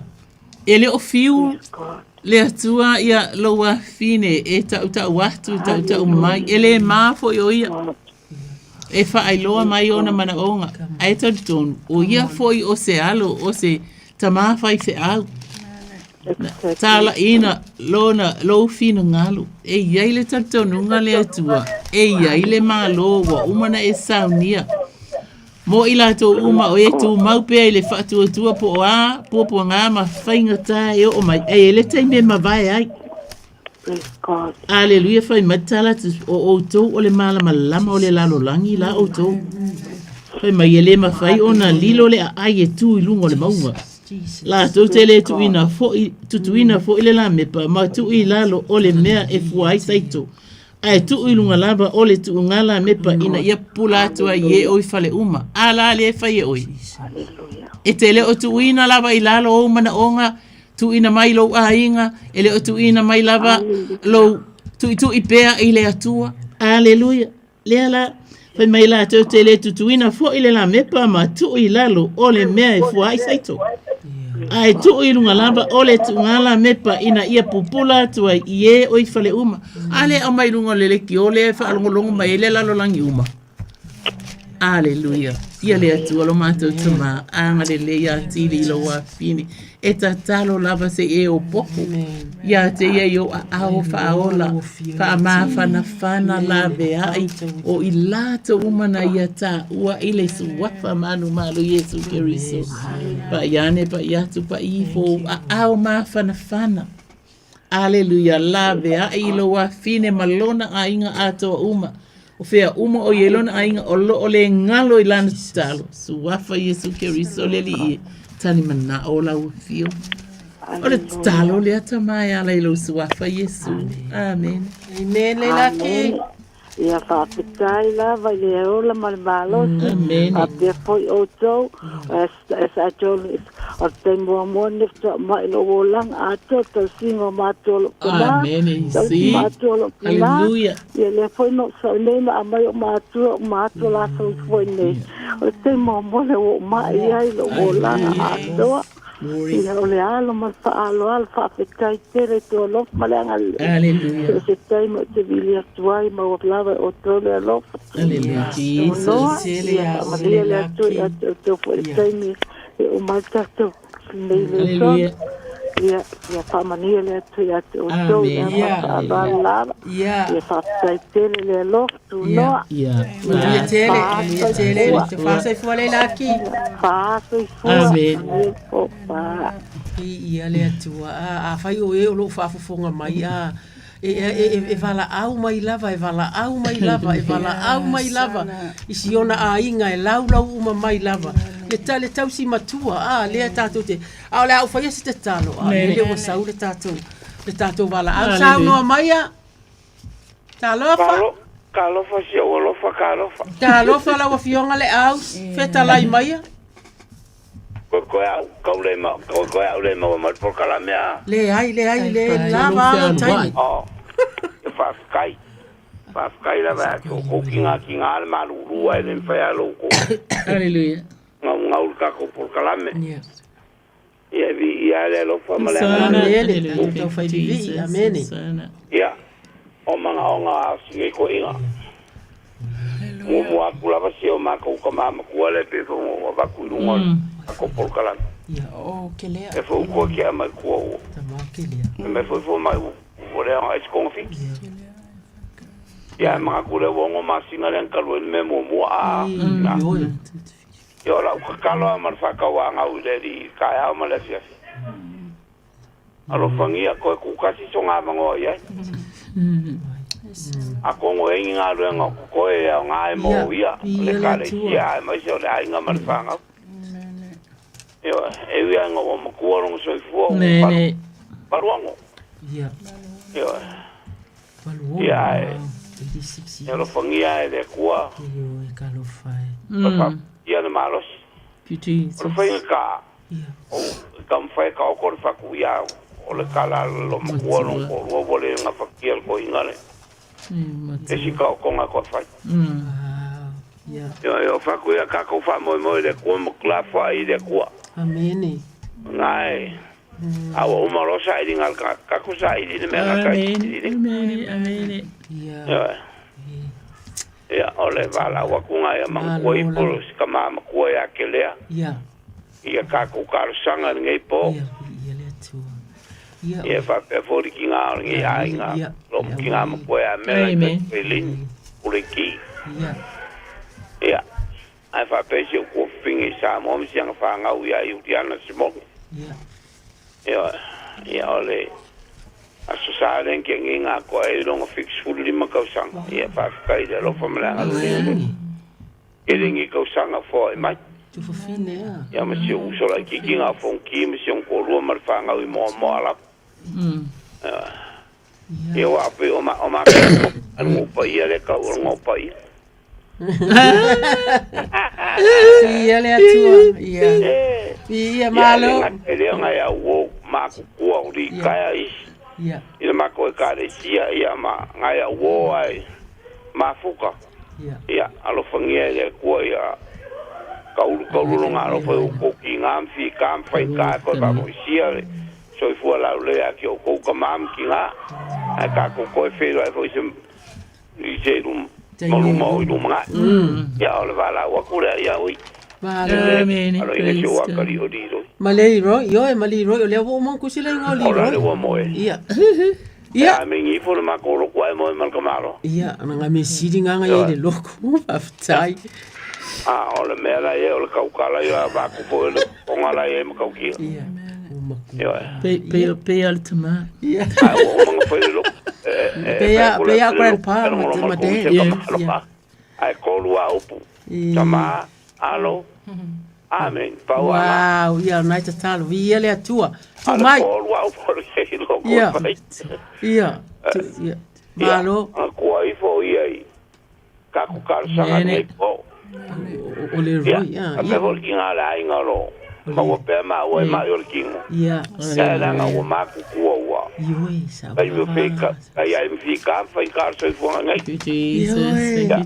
Ia. Fo so ko finge ki a kongo le a konginga ma ka ra noi o vidi ko foi pele ai mai ro fagia o fa so fu a konginga ro fa ka ko ma fa nga o ro fa nga ngai ko ina ma fa lo la tato wole fionga le tua tato aisi le fionga le tua fai mai ta vita le tu ai pe ona na ole ai lai vai tafi o lo fa pe ona na o lo nganga ya ti o wa fia inu le au malili male ainga wa fia fe inu ila tou io vai le tu ai fa pe ona na wa ti li o la tu nganga ya ti o lo wa fia le tua soifua ya o afea ea e te alu atu ai ia iloa ai o i luma i la tau i luma o la wafio le atu ai o a fea o atu ai ma o atu ai tama wa fai mai wa fai loi mata ma mea ai le atu ai o le nau le tama o la ta vita le mātou te tau mawhai mātou te talo atu ia na upu ia tama e mata ia mea fai mai e wha avai vai lona loto pe ava ai atu ia mea e wha le tonu a le whai mai e wha a pei o na nau o le aila i vai tafi tamā o le nau ta inga le nao le nei tua ngane po le tamā ua wala au mai le nei a fiafi mo lili ma le au a inga a toa ai mai se lava si tamā o ka lea le atua wa a mai le diagnosis a fō mai le atua o le diagnosis lava fō mai a tonu e wha a pesa mātou tala ma le ava ia o le diagnosis mo le lalolangi nei ma mea o loo iai ma lo latou poto ia o la fo iai ma le nau a o lau diagnosis tama a fai o loo ola o loo soifua lava o ia le atua so matisi i atu ma le mātou wha moe ma le mātou wha atua o a o loo iai ma lo fina ngalo o loo iai o na aso o loo totoe a o iai na iaso tama iai le manuia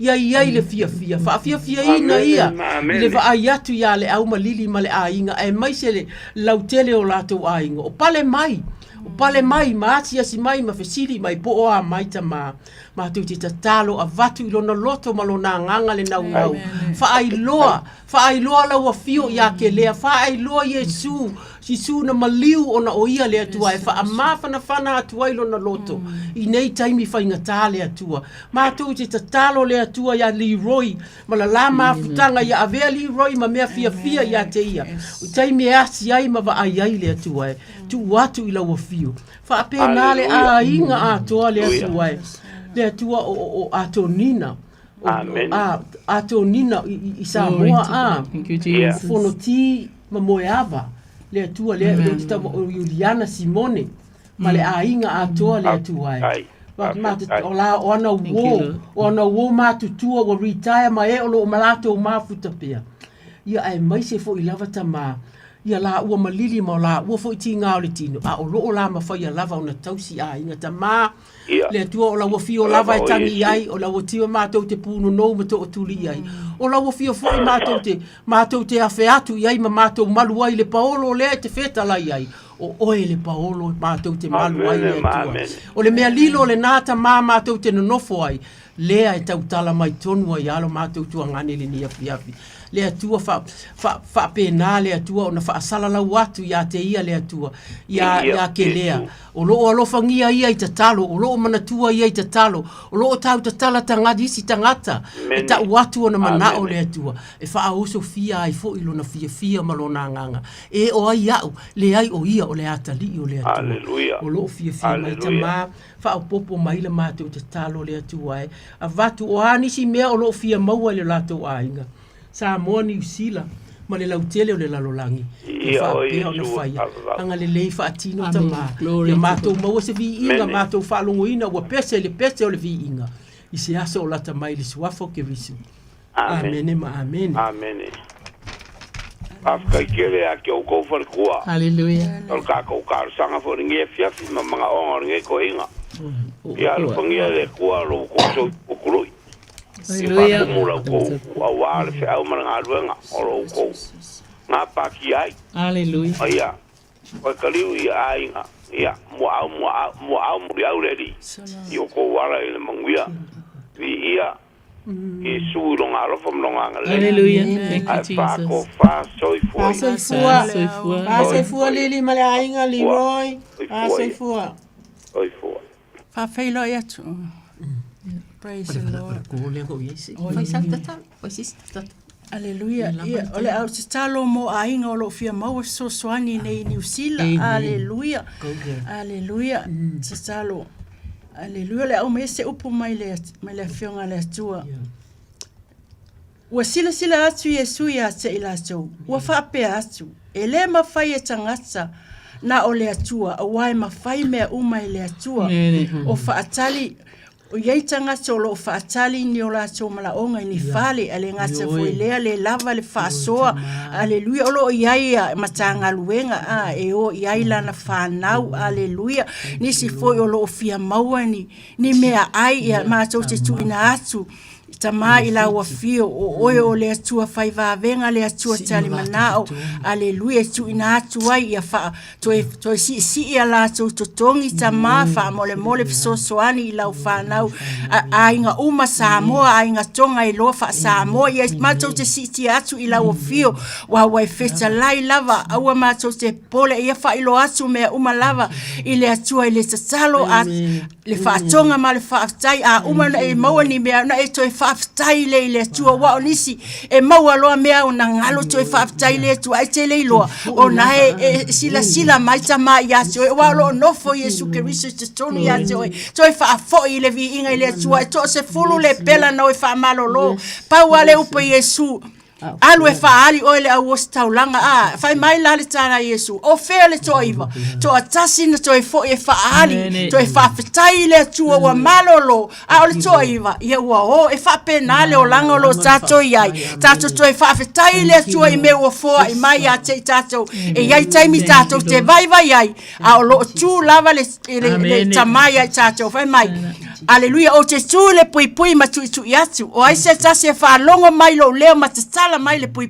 Whai mai o te ulu whale atu i ateia. O ia foi ma o ma te tari sua whatasi. I le suafa manu malo Yesu Keriso. Amene ma amene. Amene malo tu. Oh, hallelujah. Praise God. Ia. Ole te le lava le tatu. Te mie whaftai po i le tua. Ona ole amai ole ni ia banoa. Ona e tai tono to o tele ia tangata o loo whapena ona whaafonga fonga mai ia i po inisi na asia tu lo mātou whale ia whai mai lau te whaalongolongo mai lava ia ai leo vili mai o te lelo po le ale mafuanga ia ai vi ia lava le atua ai ese lelele o le atua whai mai iova le atua lo mātou ta mapa ia o i le langi mātou te fili ina ia mātou malolosi ia te oe.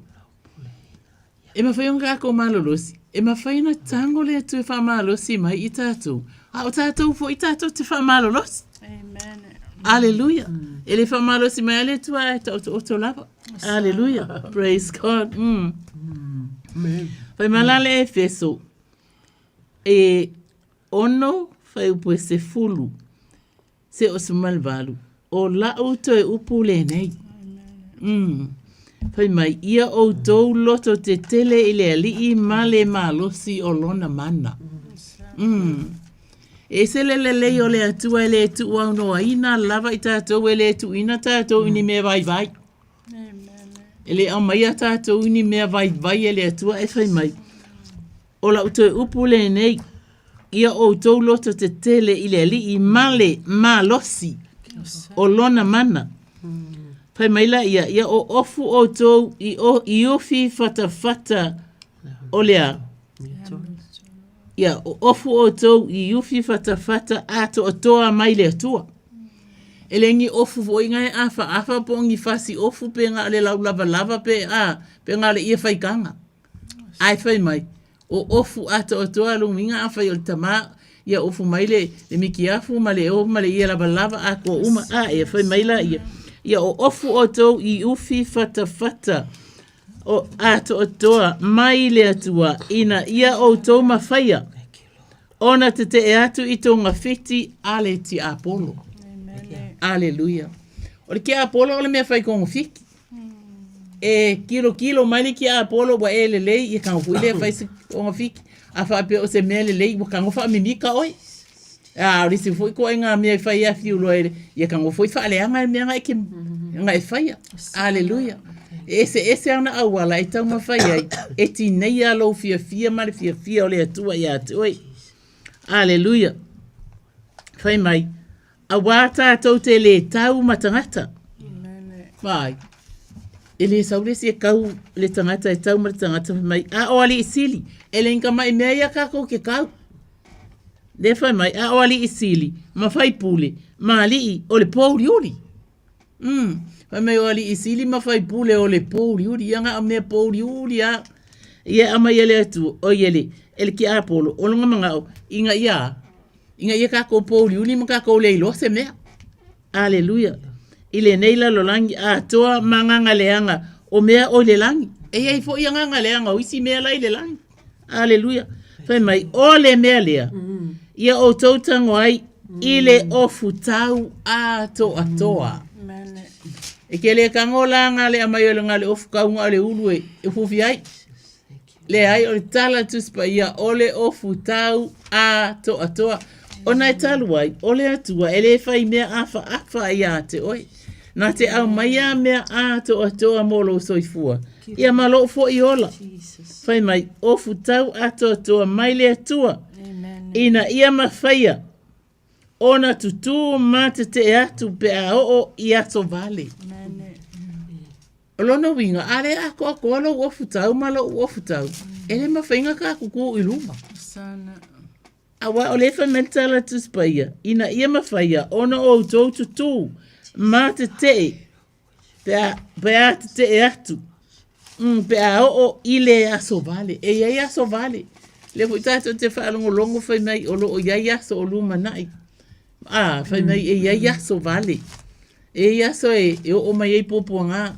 Ia lea wha tato te ilo au o mai fo ile oti. Po o mai o tato wolanga. Ia o tato langona pei. Tasi le me whaano no ai o tato loto. O mai aso vale whai mai pe a uma foi ona o tau whaia.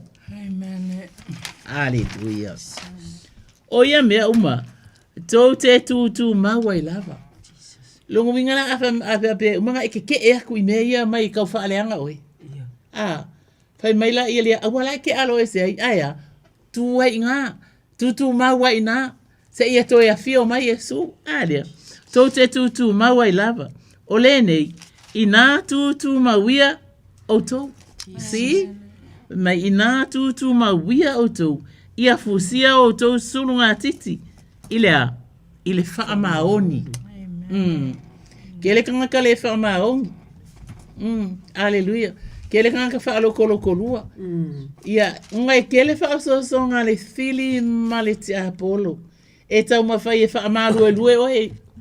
E tau mawhai e wha pa uta tō. Aleluia. A o le whai mai.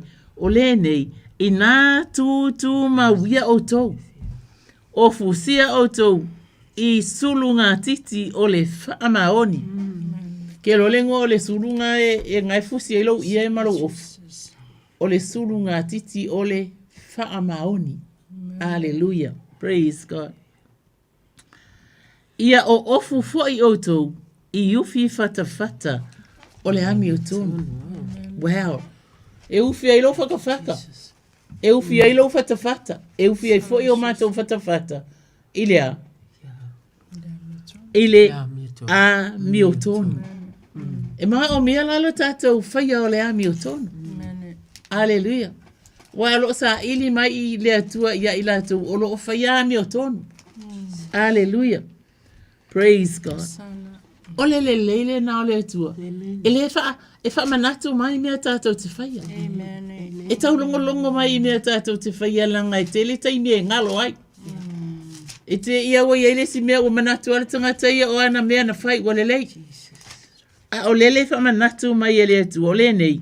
I nā tutu mawia o tau, mafusia o tau, I le sulunga titi o le whamaoni. Ia o ofu foi o tau I le ufi fata o le a miotonu. Hallelujah. Praise God. O le leile na o le tātou atua e wha manatu e tau longo. O le mana o le atua ina I o tātou maua uma le whaamanianga I le ola e le uma. Le ola e whaavavau. Le ola na tinga ina a Yesu Keriso. I lunga o le sātau. Aleluia. Fai mai Yesu, wati ngā lava. Aleluia. Afa apefea, e lava tosto mai ai lona tu mua se o atu ile lofi ona vai. Aleluia. Afa mai ia Yesu non tama, wati ngā lava. A ia fai alo fina ngalo. Ai le olona loto. E mana o lava Yesu.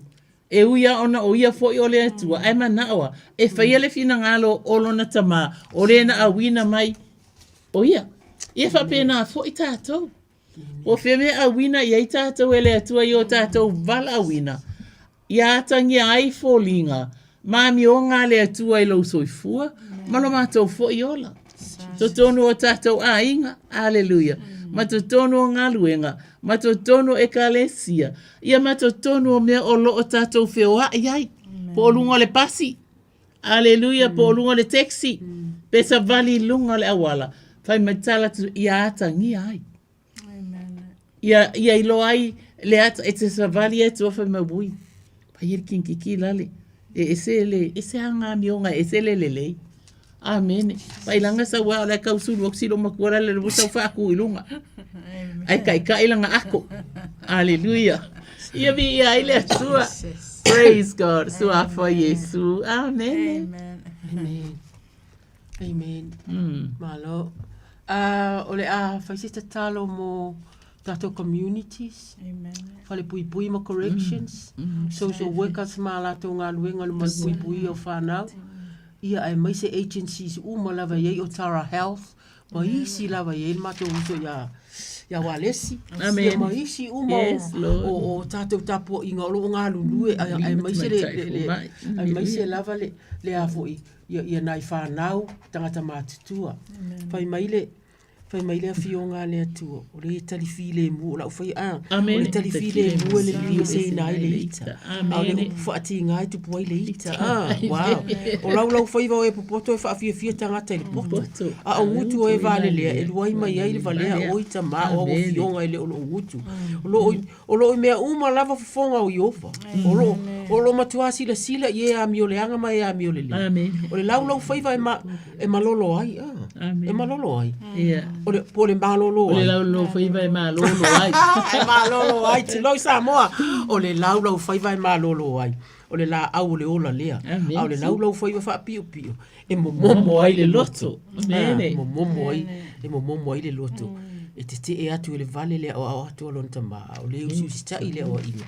Fa auta lava ia. Ai se awa au piki ai le na fionga le atua. Ai se awa. Yo amen. Awa foi ale foi o te iloa. O ngā luenga nei. E whea ngai ma le tala noa inga ma a inga ma nai agencies. E mana tua ia ia lato funding e isi wa ta tipi lalo a lato funding u toi ai le ai. A o funding na po o tupe o lo fisoso ani. Ile tape nanga lenta talo ai tu loto ye lo fatali fale o a umol uti se leni lima me fa pena ia e mai se nai so weka se ma fa nau ina malu buia a fta uma nena talo sanga le si pito o le tele o la mato nau o le nau unga le nau le talo mo oi ina ia talo a nga I needs na pray into the need tamai I telea upule atua o lau o fiole a mātou te o atu I ai mātou loto atua. Mātou te nau ta mā ina ia ola ma lau usi a mātou communities. Communities I mea olo o ngalue ina ai le atua. Nai a inga o vai le se leni. Nai a inga o iai e fia a ai. Nai a inga o vatu lava I whanau. Nai a inga le atua e olo advocate. Po olo tutu le vā e vā ma matanga luenga o lo maua mai ai le tupe le atua e. Pi o lātou ia o lo whaamalo sia loto o mātou tangata. Ina ia o atu e sā ili. Au wale manuia o a ingata mātou te tatalo. Lo feiva po o lo walofa tu noa. Lo walofa ta māia I lātou. Ia e o lātou fofonga I le taimi e whai ai appointment matana no anga le atua. Ina ia mawhai o na lātou la ngona moni mai. Le mea wala ai ona o atu le atua. Whaafetai fo I le ngā luenga, whaafetai a waia ma le vaenga uma I le o Tara Health, ma ngā luenga mo le soifua malolo ina o mātou whanau. Ia e mai se mātua ta mā, a lofa le atua, pa I atu, pa I ane le atua. Maua le mālosi ma le nau le au whai ngā luenga. A wala lātou ngā luenga. o le tutu le va ma whanau ma le manuia i tonga fiti, manuia i le laulelei te tonu o a inga le atua. Ia ai mai se lava fo i le a manuia a inga e maua fo i le fia. Ta mama tau te tatalo mo social workers uma child youth and family. Ai mai se community social workers fale mai o fale pui corrections officers e uma o tutu le ma tau te tatalo ta ma ia e alofangia. O lātou fofonga i le taimi o whonotanga, i le taimi e asi atuai a inga, i le taimi e whai ai tala noanga i le whai ngōwhia i isi taimi. Ia ta tala mai i whai tatoa. Ina ia mawhai ona o atu i lātou e tala noa ma tala noa ina. I fuafuanga a wale manuia to e whaafou, to e whaalelei mea ua whaaleanga ina le atuai. Hallelujah. E le aiso mātou whaamoe te lela lātou ngā luenga mātou te tatalo. Le atua ia le malosi le loto tele. Tangata Samoa a latu le tangata le social worker Samoa po le nurse Samoa po le a. Ia ata iai. Fia iai. Whaafetai wa e sau o le Samoa. Sau la ia tala noa le lei mai. Le a umala malama le lei lo tau tama. Be o winga whaapena fo ile Maori o le tonga o le itu le nata ma. Ia e alofangia le tau mawhainga i o na yo mato a inga le atuai. Ai mai se whanau le atua e male manuia o lumanai. Ma tu te tatalo mo corrections officer. Oka se whainga tau la lātou ngā luenga. Ma tu te tatalo ye uma o lo i whale pui o lo sai tia. O na o whale tonu o amionga le atua e ma tu te lewa ai alalo. Ma tu te si atu i lunga i a te oe le atua e. Wa ole mātou ngā luenga lea le atua. Pa i atu, pa i ane, pa i ifo le atua. Wha amalulu le loto le tangata le atua. Po le loto ti ngā, po le sawa, po le alava, po le lima tete. Ia po le ita atu fo ina iai. Ia e alofo wala ai ona sai tia ta maa alofa ngia. Au ole pa ia tina, ai mai se whanau i te tonu ainga. Le vai tua oi le atua e. Alofa ngia, toi su e lava le awala e alu i tapua inga. To e alu lava ma le uso la e alu le lotu le atua e. Mana tua le nofo tatalo a mātua ma a inga. Ia e mai se e kālesia ta maa. Ia o se tatalo la i titi ai te lea le mātua mana o na. Ia e alofangia ta maa pa i atu. Pa i ane pa i ifo le atua faa. Loto te tele le au fai ngā luenga. Tatalo mo le malo e faa sau faa ngā solo le atua e. Mea awale. O mātua fiufo i fatau le faa. Tau so. Wa taunga tātele mea watu a inga o mai na le toru pe wha me maua le atua e. O no uti o le se lengi ia o na wa fiu ta ma e te sila fia mea uma. Tu watu malo mātou loto nau le atua. Asia si atu. Asia si ane. Wha loto te tele wha atu lai le atua. O no ke risa o mātou o le atua. Amene ma amene. Lea iai tātou minu te... Tātou loto. Lea o te talo mo i eina i tangata o i whanau noanga i a inga ia tuina si feminisi mana onga. O te letu o tau o mātua oti, o te sau i ate o tau, e toi titi o na lewa ai mai leo le lau langi i ate au, ai wa ai mai pea o tau i ate au. O le upula na mai nei le tai au i ate au sa o tangi, o te ola au, o le mea le ola i foi o tau. O te ola au, o le mea le ola i foi o tau. O le aso e leilo ai o tau, o te se tonu o lau tama, o tau foi o se tonu i ate au. O a foi o te tonu i ate o tau. Mi ia lava le atua i lana upu, o lo fesalai mo o e mao ne afiafi i la tau umalo i ai whaano noanga o fesalai lava le ngango le atua. Se le atua o tau o mātua oti, au te iai ate o tau, ai whai mai le afionga le atua. O te ola au. O le mea le olai o tau au a fesalai e sukeriso o lo i ai le olai whavau. E maua i tātou e puapua ngai le lalolangi. Au a umana i a saunia le olai whavau. O le na i a fesalai i ana fionga. Au a le atu vale o tau loto. Au a fo i tau te mātau. Ia o tau whaatua i le atua. Whaatua mai fo i a tau. Sua whamalu malo e sukerise tu ina atu ai lana whanau o lo i ai whanau noanga o na mātua whanau ua whapenau na a mia ta mama tau te le whanau no wa umana e saunia le ala mo I mātou le ala le I le langi wa I whetalai wa uneo le ala upu moni ma le ola e le alo tulava se tasi le tama pe a le ui mai a tea e tu ina tu ai foi susunga I whawhenga inga ma whale tua o lo whape nao na launga ina le upu I tonu so se fata whai taulanga ia whamanuia ia I la tau whamanuia I pule la o lo launga ila na upu aleluia whamanuia su foi le ia pasta tiuli a mosa Switzerland I au se talia ia alu malemana la na upu a vea ia o se ipu pe o Paulo na vala aulia I tala ia lona fina ngalo whamanuia ia tu ia Pastor Chuli male tama male no fo alo le ngalo wenga fo lo fenga ia alo male mana aleluia whamanuia fo ia Pastor Bonifacio maane o le nei fale whaftai le la ua ngā luenga lo mātou atua. Whamanuia I e kāle sia o malava whamanuia I tui whaitoa. Whamanuia I la tau o la unga ila la upu lo mātou tama. Ia whamanuia fo I le au whai ngā luenga I tono le tio Samoa. Whamanuia le sunga le au au ia taito taloto mo le nei por kalame le afiafi. Whamanuia tinama le no foalo. Whamanuia le tula il pulela. Ia aluatu ma le mana la upu whamanuia fo I whanau I tālonga I whamanuia I mātua le watuina o whanau matoi fo I mai e le whaingofia lātou ngā luenga ai whaingofia mea oma ono o lātou alolofa I le tua swafa Yesu. Amen. Hallelujah. Thank you, Lord. Tutu ita sista tutalo. Yere la la fo yelo tutalo le papala. Alilum. I'll pray after you. Okay. You can do that one. Matayo. Se fun matasfa polu fu fitu all things and being committed to me by my Father. Thank you, no one knows the Son except the Father, and no one knows the Father except the Son, and those to whom the Son chooses to reveal him. Come to me, all who are weary and burdened, and I will give you rest. Take my yoke upon you and learn from me, for I am gentle and humble in heart, and you will find rest for your soul. For my yoke is easy, my burden is light. And my burden is light. Amen. Amen. Thank you. What a prayer. That's an amazing prayer. Amen. Tatu te talo muli muli. Taito. One more. Tatu te talo mo. Tatu te talo mo Samoa umalava. Amen. Yeah. A inga umai New Zealand nei ele whaapitoa.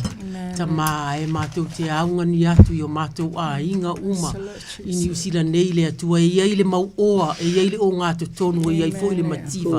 Mātou te le ta ua mativa I tilo a lalo e mātou te talo I le nganga o le fia o le fia vehae o mātou a inga le atia e ina I lunga le atua.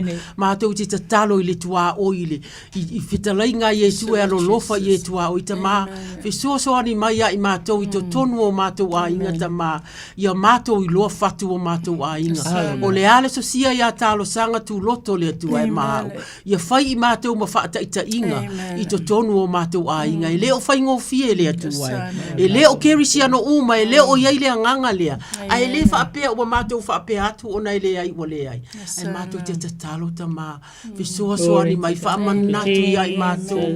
O mātou mātua o mātou a inga na mātou o mai ai Samoa. Ono le a, ono le sa I linga pe o le tatalo a talasanga. Ono le sa I linga o le manuia ia mātou manuia. E le ia mātou manuia ta ito otasi ia manuia lau tele le atua e. Aua le ia I se oli maoso oso. A o lala vai tangitu I ta mata tala o mātou mata. Au mai le loto maulalo, au mai le fai uso le atua. Ua mātou mātutua le atua e, ua mātou loa le atua. E le aise a inga e mawhai ona fauina pe ale ia I le wha maangalo. Ma le fia ma le alofa o le tasi. Ne yo mātou pe pese ma vivi I ai leo avea I mātou ma taito. Mātou uma mai uma o lo whaalongo le nei tatalo. Mātou te mana umia o I ta mama le loto maulalo. Mātou te si ia tua I le nei tatalo. Alofa ngia Samoa uma le atua.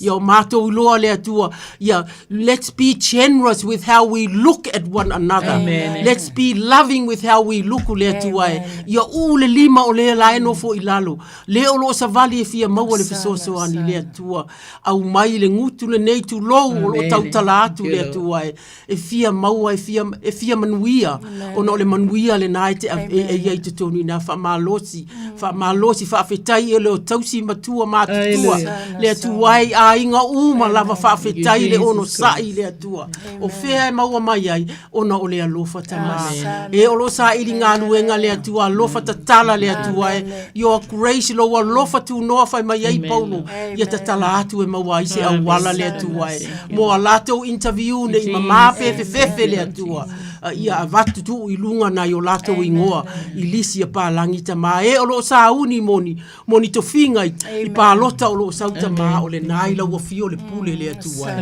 tu watu ia i whaalu lo watali wa nau wa ia i le mālosi ma le matautia o lau a fio whapena i lo wa whafine le atua e maise wa vevesi mai pālota avatu ia i loa lo mātou ia i loa mātou watu nuu le atua o e alo lofa e ala na o mai ona ia si i lunga le level o latou ainga tama o le matou tatalo le na whamanuia tu loto malo ainga whamanuia tau sanga male ainga whamanuia ia e uma o lo tatalo mo matou uma le atuai matou te le iloi ngoa alai puno no ia sili so latou manuia tama taito male ainga si ona fafine male ainga le atuai American Samoa fa pe na lui ma ane male uma na ta ua le atuai le nau ina ia lau tele le tala le lei ina ia sanga fatuina ma faatula i mai e kalesia a wa lata le fio mai o le matou ali ma le maloti ia tutusa le anga ia faanga va aina le atuai lo lo fatu no e ma fai ai ona fatino me uma fa fetaita ma fa loto tele mai matou a wa ele ai senga luenga e ma fai ona fai to atasi le atuai e fai ona o le to tele ona o le matau i la o le tatalo le manuia Samoa ta mai ma lo lato tapua inga le nei weekend le atuai ola ma ia tu ia wa fionga ia fofola ma ia afeinu ma ai lau whanau i le suwafa o ke riso wa mātou wole atuai amene ma amene ia le atua whawhetai taito ia Samoae ua mātou o mai i le si ui o le tātou polo kalame ia o le paule na o le mālosi whawhetai i le atua e mātou te whawhetai te le atu o sa alome mito moele nei me ia lava la ua fio le atu o tamale alo ma le ngapa ia o tarusanga se yuli pule tiu atu Masa iwa tuloto Robertson misi pasi soifua ia Samoa oh wow taitama Malo sanga malo too. That's just say Robertson too. That's just what you bring our family. Yeah, I know. Yeah. Why don't you? I just do it now for now.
Lava, my name is Longito Lafo from Take Home Bay. You're listening to the international voice of Samoa, the one and only Radio Samoa, Tasilima Ivatolu Amo. Hey, do me a favor, please. If you wanna smile, don't change that dial. Luas pulu birute ona.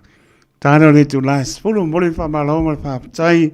Pionga pantua salome metro. Pepo ia talusanga se yuli pule tiu atoa. Ya, marpatua ya tu loto mispati Naples kame talo mo oe whaftai. Lava pane po e whatua, me se lava Naples kame awinatu le tu lai manu I po asfaroe. Whaftai po malo le tunu o whapena lava tātou te mapu lava I awa lofa o le rii mo mia lava tāna sanga. Ia, e whapena pona e pala au mai teino le lato Paul Klame. Ia, oe pa I tono lo maota mo lo lao. Tu le vai lava oe si mai si ngase le atua. Lai si me lilo si whanga le li. Lo whatu tua e te malo lo ai. Wha ma lo whaptai. Manuia mano longa Nepo. Malo tātou tunu fo iatu ia partua. Pui le li lato soifua. Nai whaasi si langa ia. Se koe wa ako I ke ua misi koe lua. I'm sure. Te ua waru le umara ungaru e ngā. Usala le whamaongi. sua ko lo fa silanga len ko mai okay ya na o le pa silanga lenga tu mai mo le mamalu o ainga Samoa ro alana ma papa au ya o kilani sauti e wala watu ma le whaarolo ina ia awai i le suenga i a matanoanga mo le soifua o le mawhauwhau po tangata Samoa New Zealand o le autu o le nei suenga o le whaonga ina o le tātonga ngana Samoa e whaamalamlama ina ai le soifua ma le ngasangase o le mawhauwhau. So sa manoa tāua e whaasoa mai ai isi o ainga e le tātonga ngana a paisa e maua a paisa e mana umia ia se psosoani mai lau fomai le GP ia po se isi o le ainga i maftianga o le tino ia malangona solo masina taluai pa mole so ta mai e tau ona amatatu le supitu tau sanga lo matua tala noa malama i le ngana Samoa man pa peritania ia malala i pitonu o mangele o tauhu pa patoe manukau o tara ia mamanurewa ele awai i latou e ba latalata so tanga fale ainga ia mai a Dr. Ioana Muripola ia ma Caroline Marina Research Assistant e talanoanga o nei talanoanga e vaina i kulupu ta i lima i leono tangata i le kulupu o talanoanga e le bao le ono spulu, le iwa spulu minute le umi. So ta imai Dr. Ta abane Ioana Muripola AUT. Ia, pe pala au le olu tasi, iwa lima o tasi ono, pe i meni mai ia Ioana.Muripola e le act.aut@ac.nz. Ia, mo le lama lato, ia, malanganga whaaloalo. Ia koe kasi, koe sue ia maua. Ke wale fia mai, wale alwa kulak pasisilanga. Pasisilanga muli o le maptanga a inga sa malanga leo. O le anta oto pe ia po tala o Samoa, a wā o le fale tulu i tau o so o na tai au. Pasisila atu i le pa ia ma le mamalu o le tātou maptanga a inga sa malanga leo. Ea le a fio mahalala i au kila nei o le a whātaunu ina le tātou maptanga i le vai aso fau. O le asto nai le aso mua o Aukuso lu o ruono i le holu masani o Silfia tasianga le toru Ropata Avenue, Point England, Glen Innes i le tu last full tasi le tai au. Ea e talo atu e tāua lo tātou au waa poto e iai mta opo e fia maua i ai. So tō pinangalo, monisi wamtalanga e leilo tala noe le oru atasi oru ono, pitu o iwa wha, oru atasi oru ono, pitu o iwa wha, pa petai tele, o le ptalenga e leo moenga, bai mani malo i opu le au pepe o lo saniai, e amaranganga wha alola, wa ni manga i umanu lei, ke anu fia foi, mo umanu lei, ne hangar koe vili mai o isi, fio anga po aing, e le isa un mako pasi silanga o taitonga kiu ke anga po, i anga ua umanu lei aku, ma le anga pa alola, ale a foi, o le ua toi sfuru ono minute, ia ona tāne o le tu la sfuru, ia ta tonu ua ta pena pona malo ta tonu i mano longa le nei po patalabati Amelia Mikaele ia mano lava le maputa mai a po fitu po uli ia mano lava le maputa mai ta ele to al pai i pele mano tina maputa me Australia Teresa ene masion to atina kalo pai lo fatu mo lua manuia po ile malo longa nei po Selina si osi malo falo mai o tara ia ina to malava a siutu partu ia siutu a Mekadi ia malo lava pa tai ia mai to malava a misi ia si kanko pilo vaxos pulgala a fatu to fine Maria to ua fatu bo emale ainga na tato ainga melponi Maria to ua ia le po iseki amako ia ukla nei ua kusal malo lo tato o leo ua mai tau atu ua pāsolatu le si ui leo sunga pono ale ekalesia papetonga ke sana Amerika Samoa lo suia I tonu kanana fou I Amerika Samoa pe me wo umone a motai umone a mouta o le toi aso nai moa le aso le antaiao ia le lava maua lo manuia lava le laulau a fono tai fono le sunga le toina ia paetete sai foloi ia mo lato wa ia wa lama lo a fono le kalesia o fa malo fa tai committee to mau fa malo pale malo sai pe foi ma tanga tina ma tanga ti akono ma tanga la finga le se o lava ma tanga la talvo wo mo to a matango fie me o mo le va I pe ia ma so ot fo ia matana no atu ia mai se o le o atu o le to yaso nai mo ia o le na o mo le amtai o mo le mauta to yaso nai mo le fai mai ia pati ta otto el fepo ina wa e malo fai volo na tri ia ma le ta longa sa alo to ele amtai mo le mauta fa malo foi fa tai se mato e kanesia e fa ka sai worry ai ngalotu lava le tatu fa muli fa malo to on sai ia to e paulo le sa tato maptanga ia o atu da sa fa mantunga ia o fo I mai o tato matua fa le nganga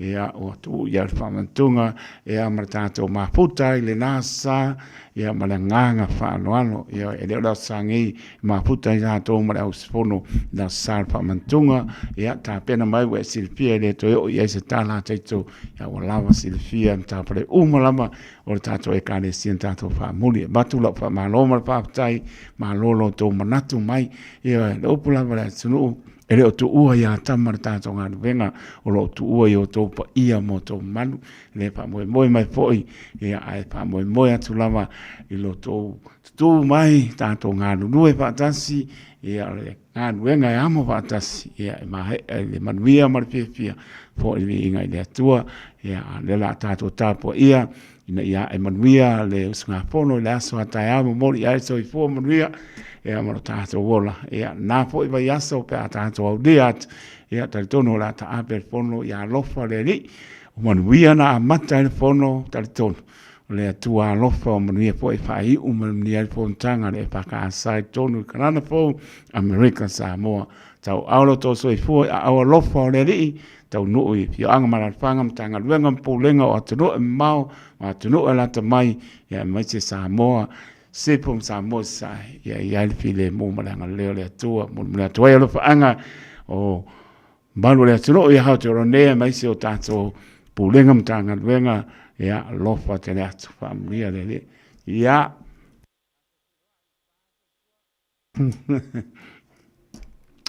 ia te tonu tau lunga I po e mas tau tua le nei po sulua minuti ona tāre o le tulas fulu ia tāres fulu au inas po I tātou tala e vai panua le ngana peo le tānia ia ngat wako I po leo ngisi o pesenga ia ngai po klame lunga o le tātou masini se ia pa ia po ia le tula e ono le taiao sa amore tunu pele le aia spai vai asa ma se mau Nā lama sampai na ia atoa li o le sa e pisi a le sami Opo e wharangata I whale poto o tau tai se le nātu iama. Sa mōre atunu pele a peu so poutu, se ngana taito, ia pato ese lawa taito whama ngalo mai le au ona patawa.